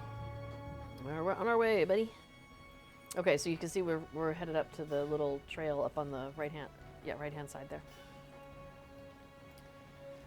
And again, we'll have two locations to manage. All right, so I will go here, or do you want to go here? Okay, I'll stay here. Focus on the sappers. Okay, and yeah, he's gonna be all, Affidil's gonna be all telling the commanders what's the what here. So I'm going to place my ballista here and get that built up. Yeah, it's so funny when we first had the cats, and I would sneeze or something, or cough, and yeah, and Kato would like do her chittering thing, crack me up. And then it seems like she'd stopped doing it quite so much, but I'm gonna guess that like every once in a while it still catches her. It's pretty funny. It's a funny cat. Oh, here they come. I see fellers in the distance there. Okay, so let's put some of these down. Do some more damage to y'all. And then the ballista, we're gonna load the boat. I don't know where it's aimed to. Oh, wow. Is it aimed to way out there? Oh, hey. Hey, you. None of you. No, not you. All right, yeah, this bolt is like way in the wrong place. So we're gonna bring that back as quickly as we can. Lighting? Somebody was trying to light something. Not okay with that action. Okay, let's shoot at these guys. I'm not sure if that was effective. We need to bring that back. That's as far as it'll come back. Okay. Alright, so let's turn it slightly and try that. That's good, right? That looked pretty good. Yeah, that was effective. I like that. Alright, we're going to keep an eye on. So, when they get into that space, if I can shoot them, that's ideal. And then we're going to have the spider quest. Blech. Okay, so how do we want to do the spider quest? I think, so one time by mistake, somehow me and one of the people I was running with, we ended up coming at the spider center from different directions. Don't know how we did that. So we need to open up like a gazillion cocoons to find 6 people or 10 people or whatever it is. Oh, my barricade's got a little damage over here. So I might try and repair my barricade real quick.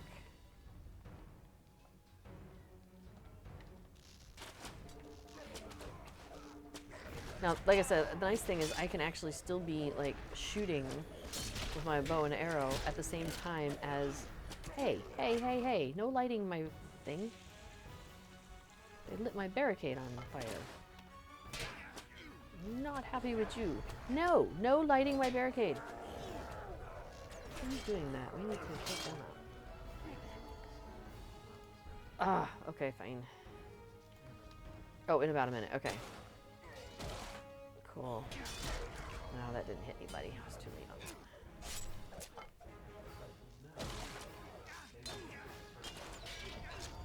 Okay. All right, so B4's I don't know, we're trying to come up with a strategy on the spiders. He's thinking maybe he starts in the place where the spiders are, like halfway down the cave or something.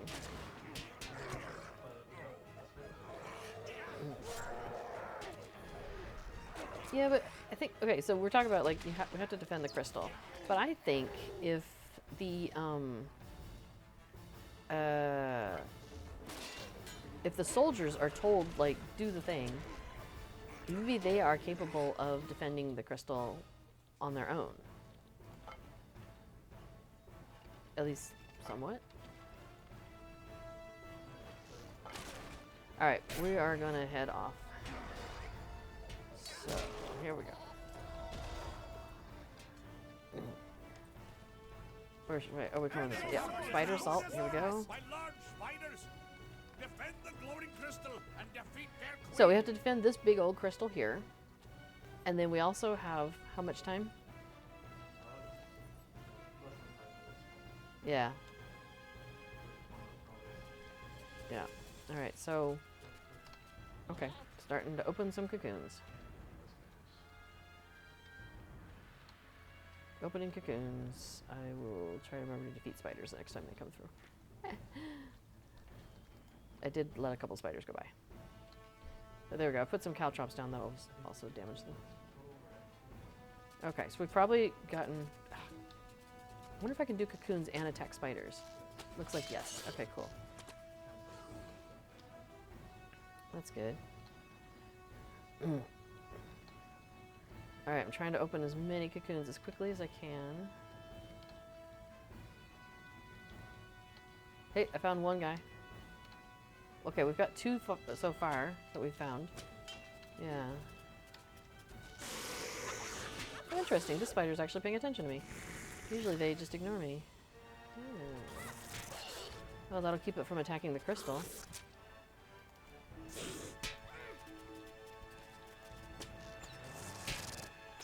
Awesome. I'm actually taking damage.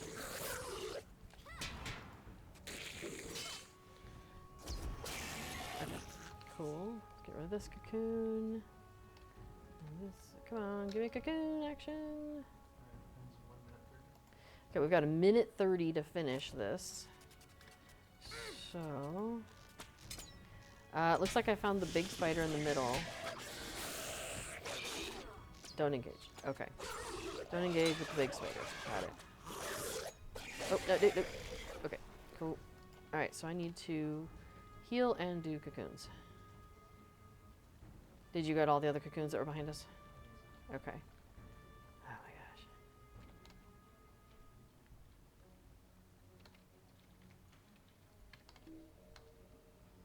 Oh, you've got it. Okay, so...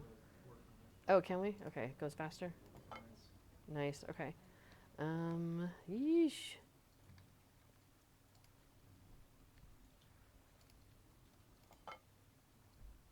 Come on. How much time do we got? 40 seconds if this is correct. 40 seconds. Well, is there any more cocoons? There's one. Okay, so now we defeat this lady, right? Oh, okay. She went away. Oh, no. Okay. Hopefully that counted. Oh, we could probably mount up.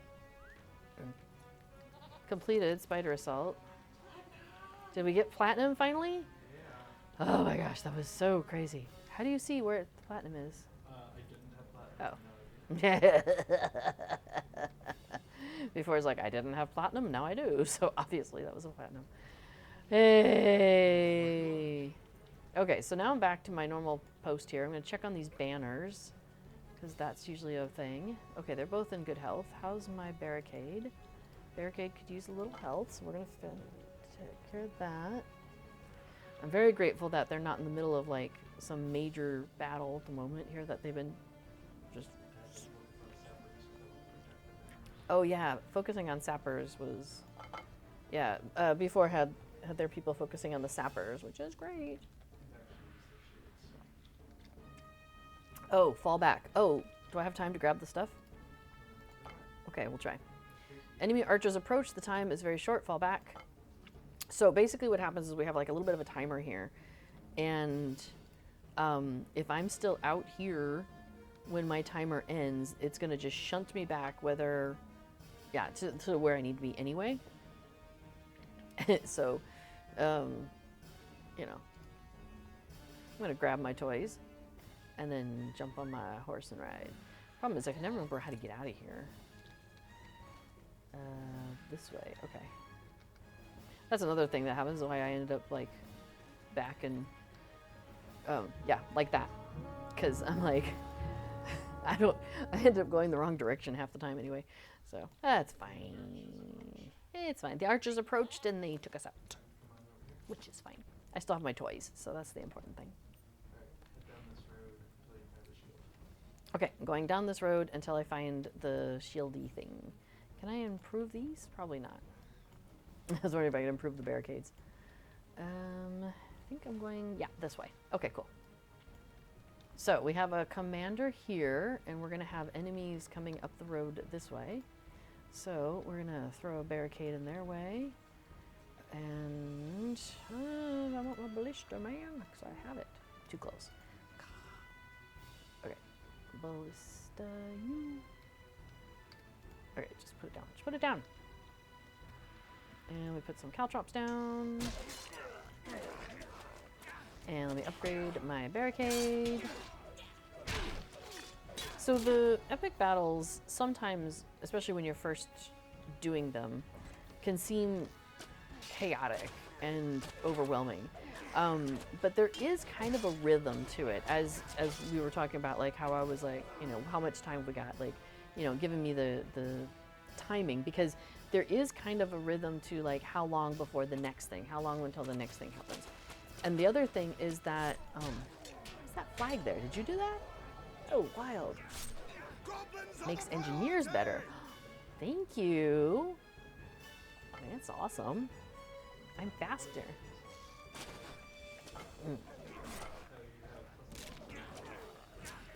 Okay. Well, that's neat. Thank you. Alright, where am I aiming? Oh, right there. That ain't bad. Maybe we come just close to the right. Ready your shield! Cool, thank you. And now they're what? Oh, they've got shields. Cool. Cool, cool, cool. Ooh. Oh, whoops, I shot and there's nobody there. Anyway, so yeah, so there is kind of like an ebb and flow to this.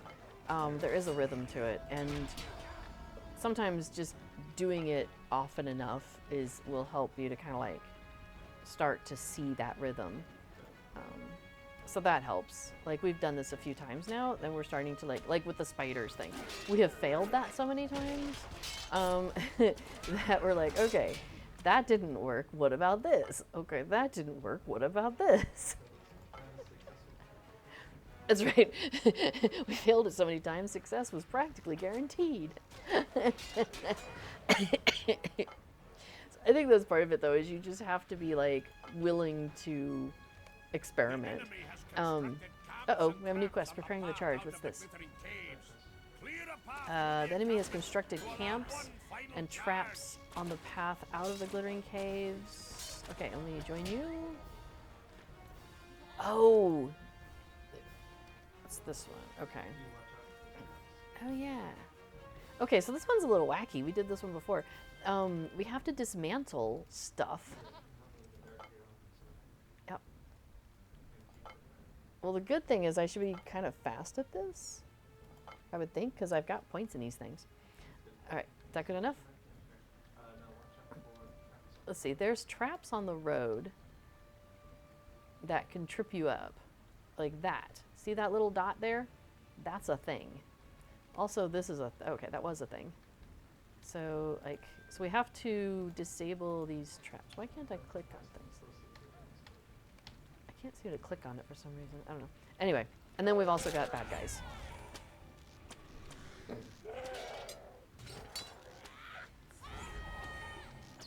And then, yeah, there's also explodey things. And so they will explode if you don't dismantle them or put them out and all the things. So yeah, so and then, oh, it doesn't keep going. You have to keep clicking the button. Like, you click it once and it goes, okay, done. And then you have to click it again. There we go. That's an explosive trap. And that one would have blown up if I'd walked past it. Okay, so now we're watching the road because we keep missing the tripwires. We have walked right across those and then we're like, why am I knocked down? It's like, oh, there was a thing there.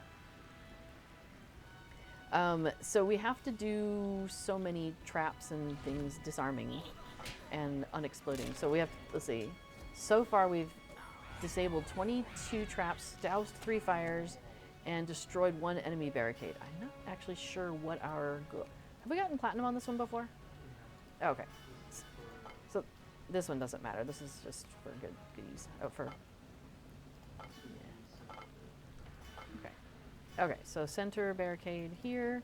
We're going to dismantle it.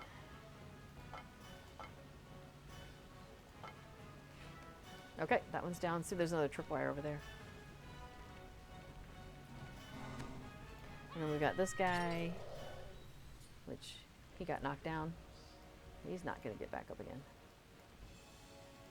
And we'll put out this debris. Okay. Put that out.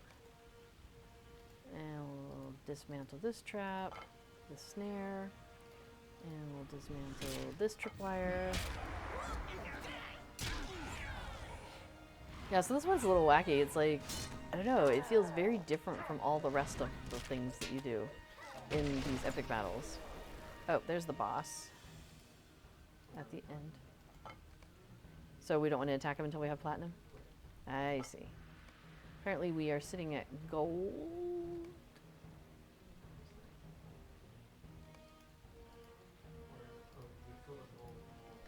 Now we're working on platinum, okay.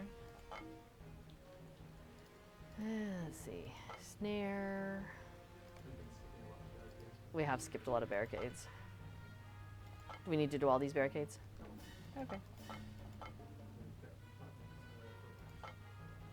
So now we just got to get to the boss, and then we defeat the boss. We're both like, hey, would you like to come step in our traps? Come here, come step in our traps. Ka-thunk. There we go, the path has been cleared. And we're good to go. Just don't hit any tripwires we didn't take care of. Those are my caltrops, you're fine.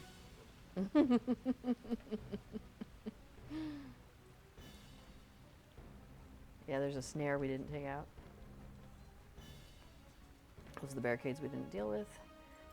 Which one was my direction? This way? Oh, okay. Hey, you can play with my ballista. Okay. That's fine. You can play with the ballista on my side.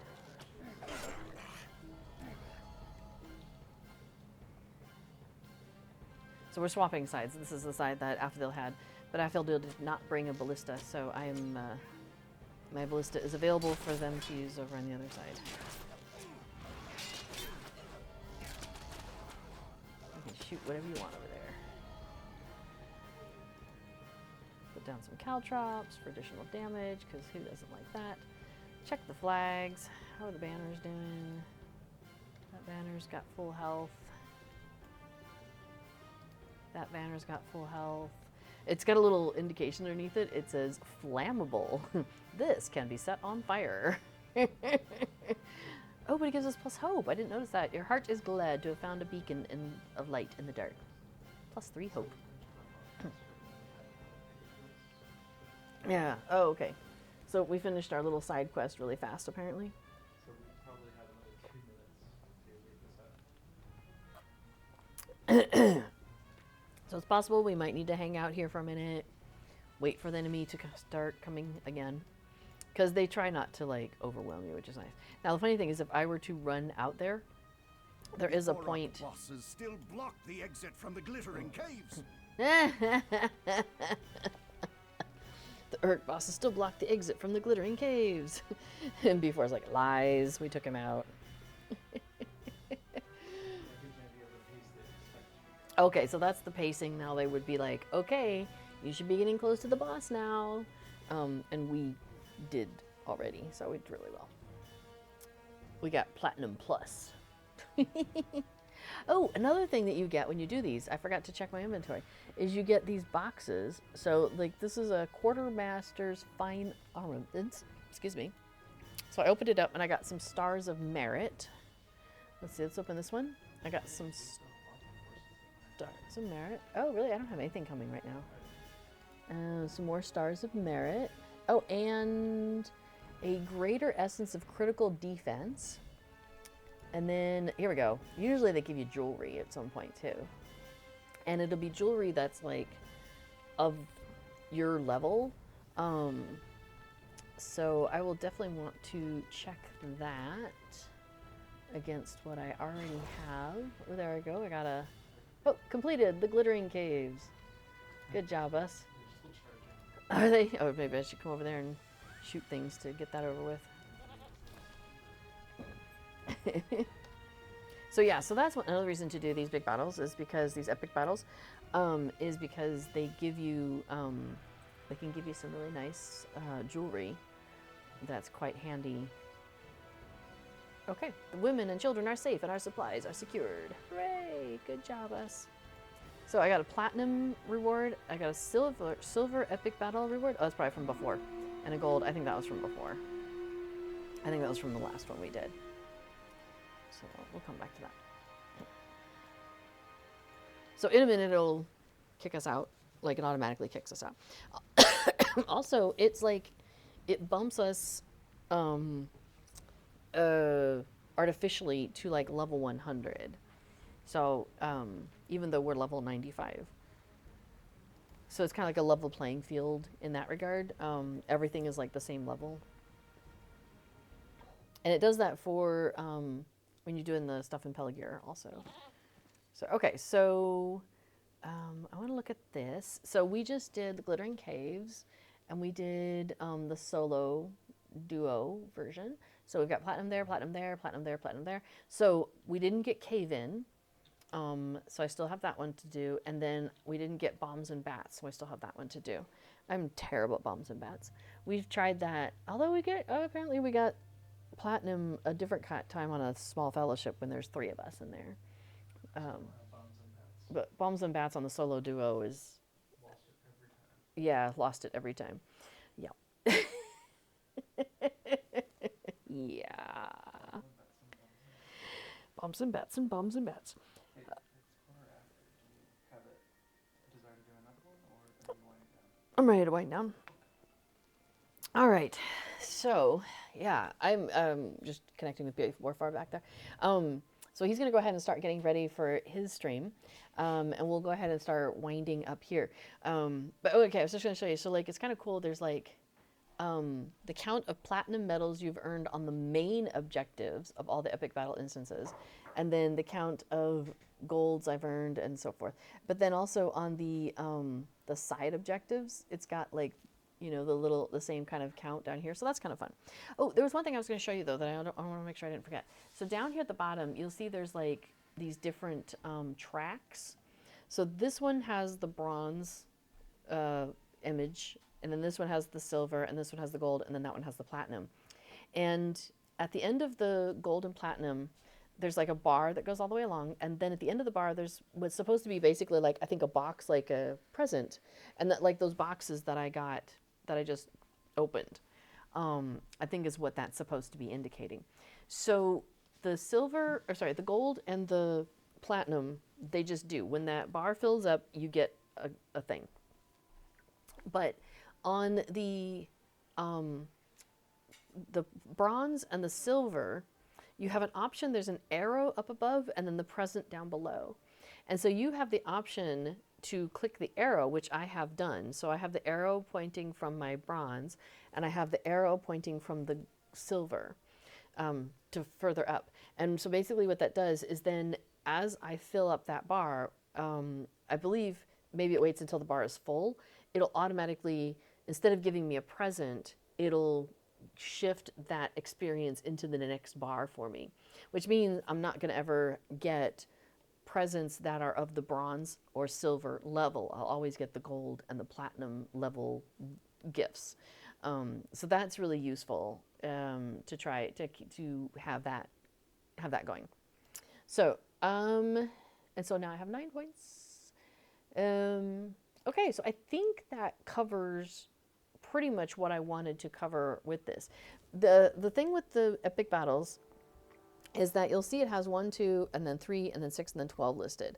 But that is not applicable to every one of these. Like, for example, the Glittering Caves, you can't do 12. That's just not, it says this group size is not available for Glittering Caves, but if we were in a 12-person raid, I think it would still say this is not available. Like, it's telling me it's not available because we're not in a group of that size, I'm pretty sure. Although these are highlighting, so maybe it is telling me the actual ones. So this is where you sometimes have to go to the wiki and be like, okay, which ones can I do with what size of group? So yeah, so the Deeping Wall you can do with a 12. I think that's the only one.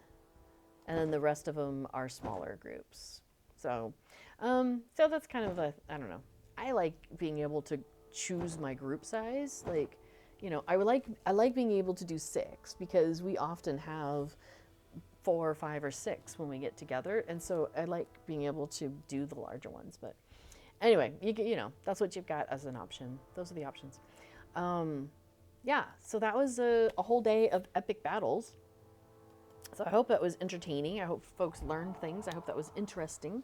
I really enjoy the epic battles. I think it's like, I don't know, it's like a mini game almost in itself. And yeah, sometimes it can be kind of frustrating when you're like, I thought I did all the things I was supposed to do, but then you're like, oh, you know, so it's like solving a puzzle of some sort and figuring out, okay, like how to make this all come together. So, so yeah, I enjoy doing the epic battles, and I definitely enjoy doing it with more people too, right? I guess it's the gathering together with people and doing these battles together is something that I find really fun. Sandy, it was epic. Just like the emotes, right? Some people also call them big battles. So sometimes you'll see, like in the Looking for Fellowship, somebody will say BB, Peligir, or something like that, where they're trying to say big battle, and they're talking about the Peligir one in specifics. So sometimes you'll see people call them big battles. Some people call them epic battles.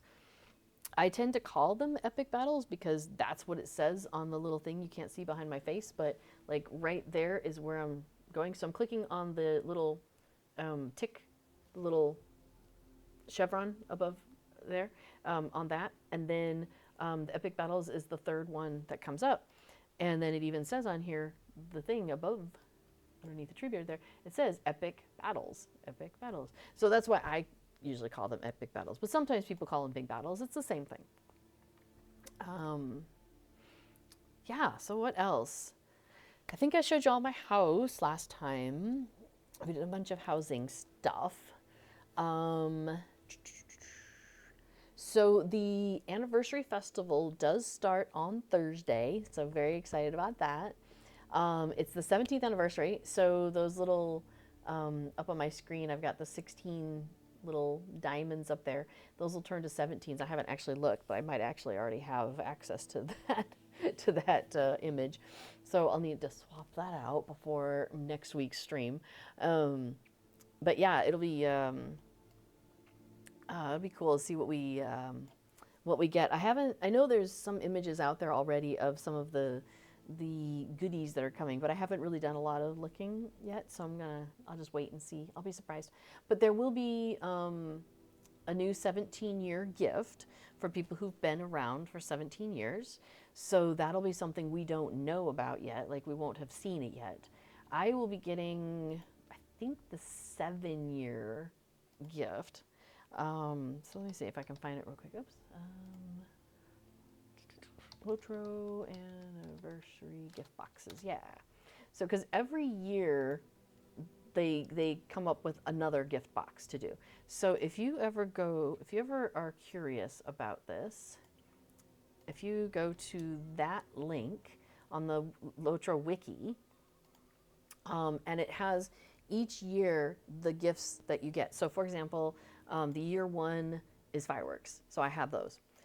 And then year 2, you get a box. So each year you get a box, and what's in it is so year 1 was fireworks. Year 2, my box had like some tomes to help out, like swiftness, attack damage, battle potion of restoration. Year 3, you get 3 black steel keys. So the first time you are hitting 3 years, all of your characters will get 3 black steel keys. So those are really handy, for then opening those the boxes of here I've got a black steel key. Whose is that? I was oh, maybe that was on the other server. Oh, it was on Laurelin. I was collecting them.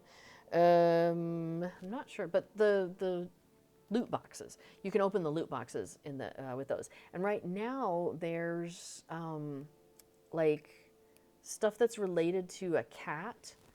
That's the Silent Hunter stuff.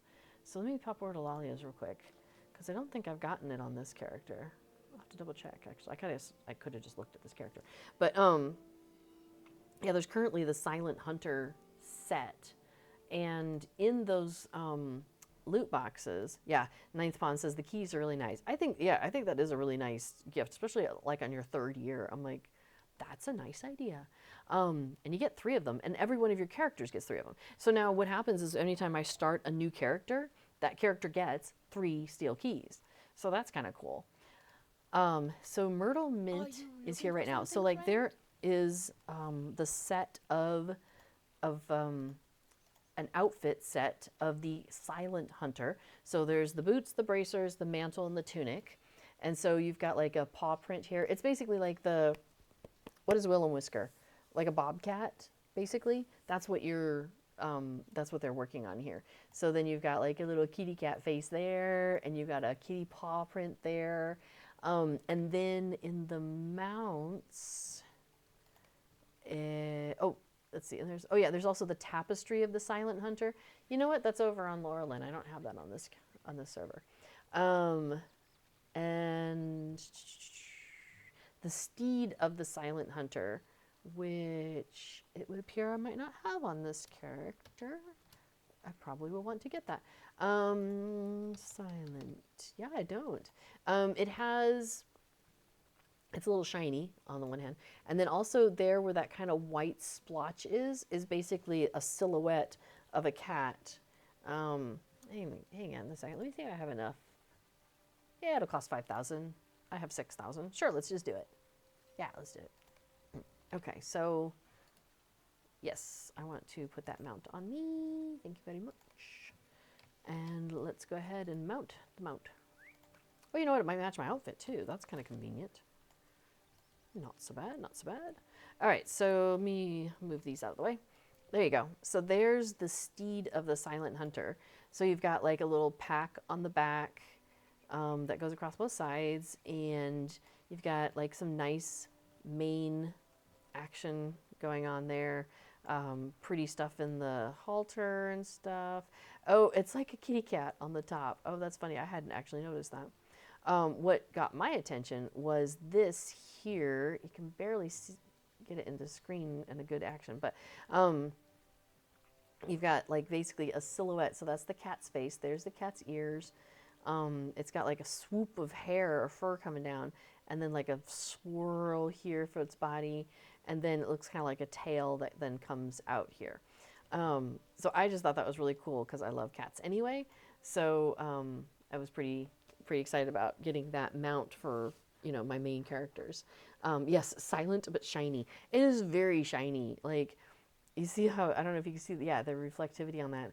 So I know Lotro has been doing a lot with water effects. They've been working really hard to get the water effects to work, and make sense because they went and did the whole Umbar thing, which is all oceany, and there's water and there's waves crashing all the time. It's really lovely, very well done.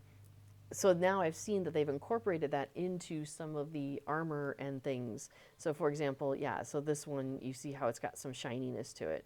The festival that just happened, the spring festival, there was also some very shiny armor as a reward, as you get one of the rewards you could get this year. So this is the Silent Hunter set that they have come out with, or Silent Hunter range, because there's also like apparently a couch I think you can get as a housing item that's got a cat on it.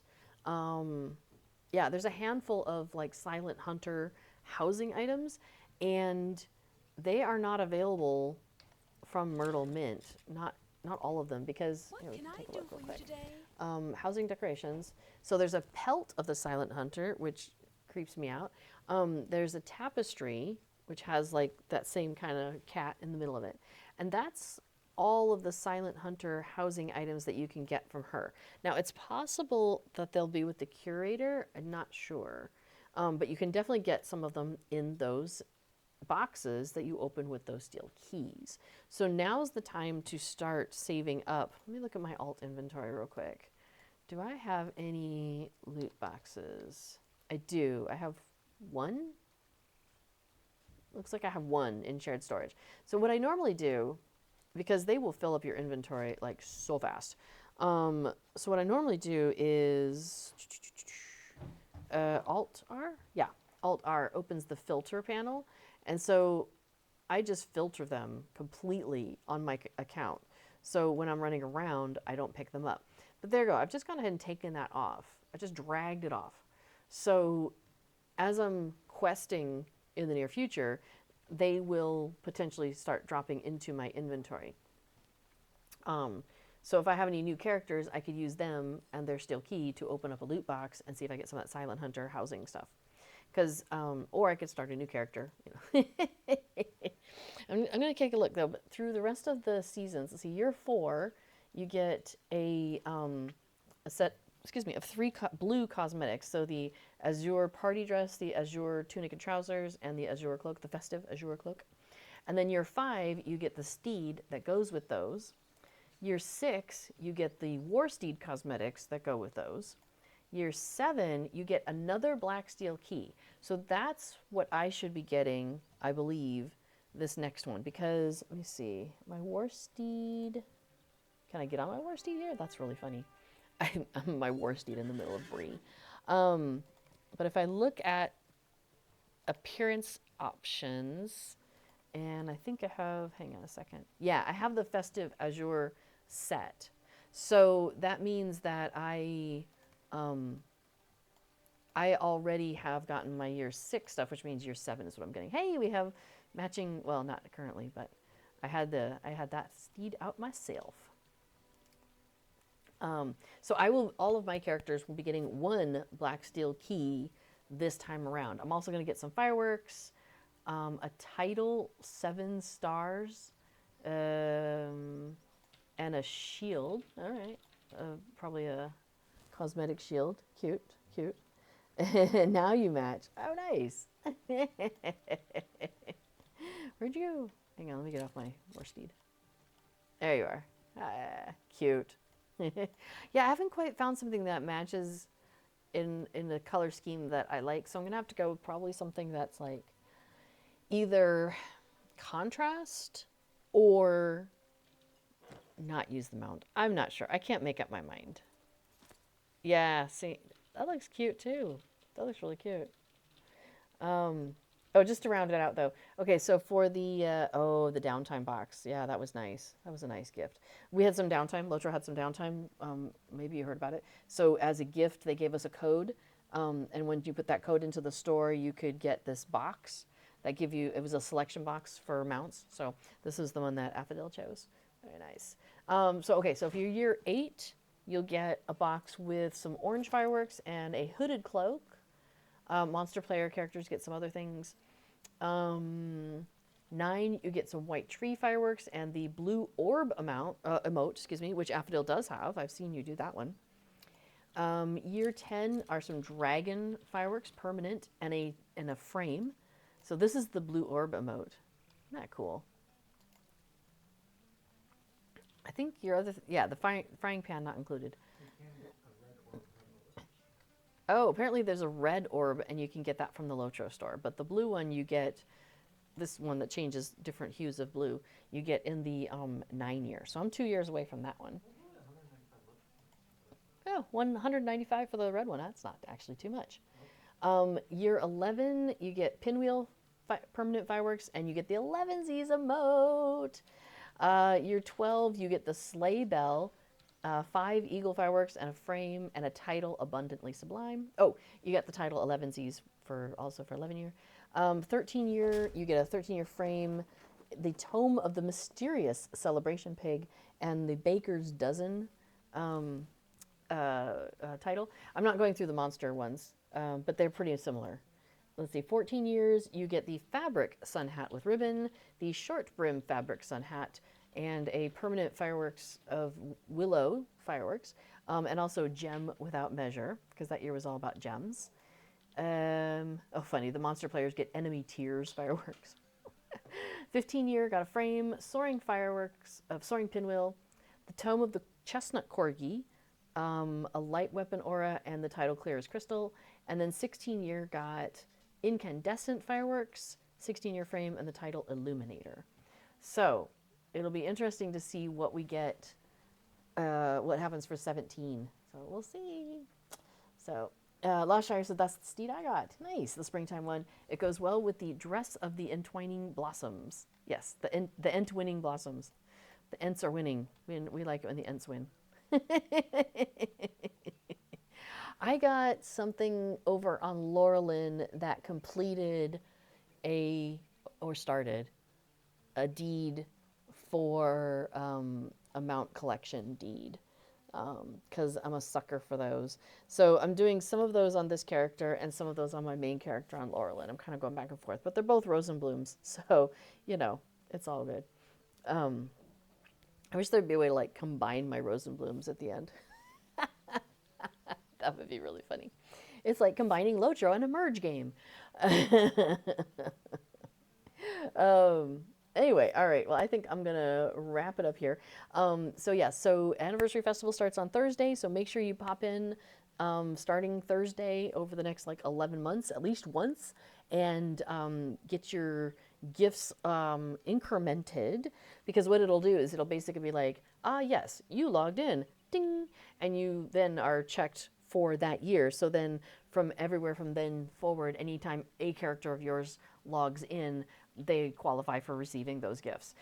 If you wait and you miss it, then you don't get the credit for that year. So even though you may have played the game for 10 years, but if you didn't log in all 10 years, it'll be like, oh, you're at 9, you're at 8, you're at 7, whatever it was.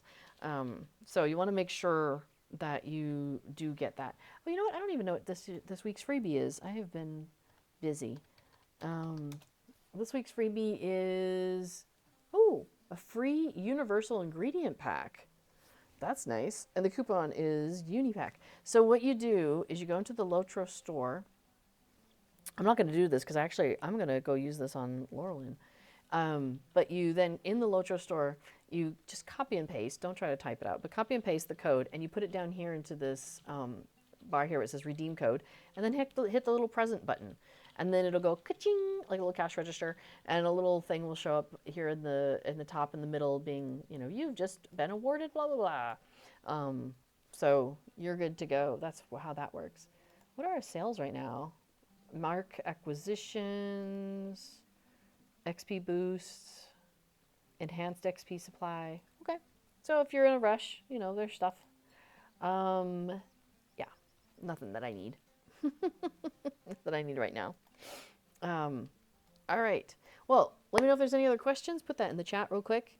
Aw, there's a kitty cat stretching nearby. Hi. No, she's just stretching and turning around. I do not warrant being fully awake. She's just turning herself around. That's fine. And I don't know what happened to Casper. I wonder if he went upstairs and got into bed. We've been tidying and stuff since the family left, so sometimes the beds are not in the same state. They're in the being put through the laundry state, and sometimes he's like, hey, I was sleeping there, man. So I wonder if he's gone back up to reclaim some returned bedding. All right, so yes, remember to go to the festival, and I will go and do festival stuff next week. So if you're not sure what to do at the festival, I will definitely be taking us around and showing everybody around on that on Tuesday. So no problem there. All right, have a great rest of your day. Coming up right after me here in 5 minutes or so is B4 with his stream Plugging Along, and he's going to talk about some plugins that he's working on that are in development. Yeah, he'll tell you all about it. So if you want to stick around for the dulcet tones of B4 discussing plugins on LotroStream, definitely stick around for that. Okay, well, I will see you all next week, or in a few minutes also, because I'll still be in the chat. Have a great rest of your day, and stay connected to that Hobbit side of your heart. All right, bye-bye, everybody.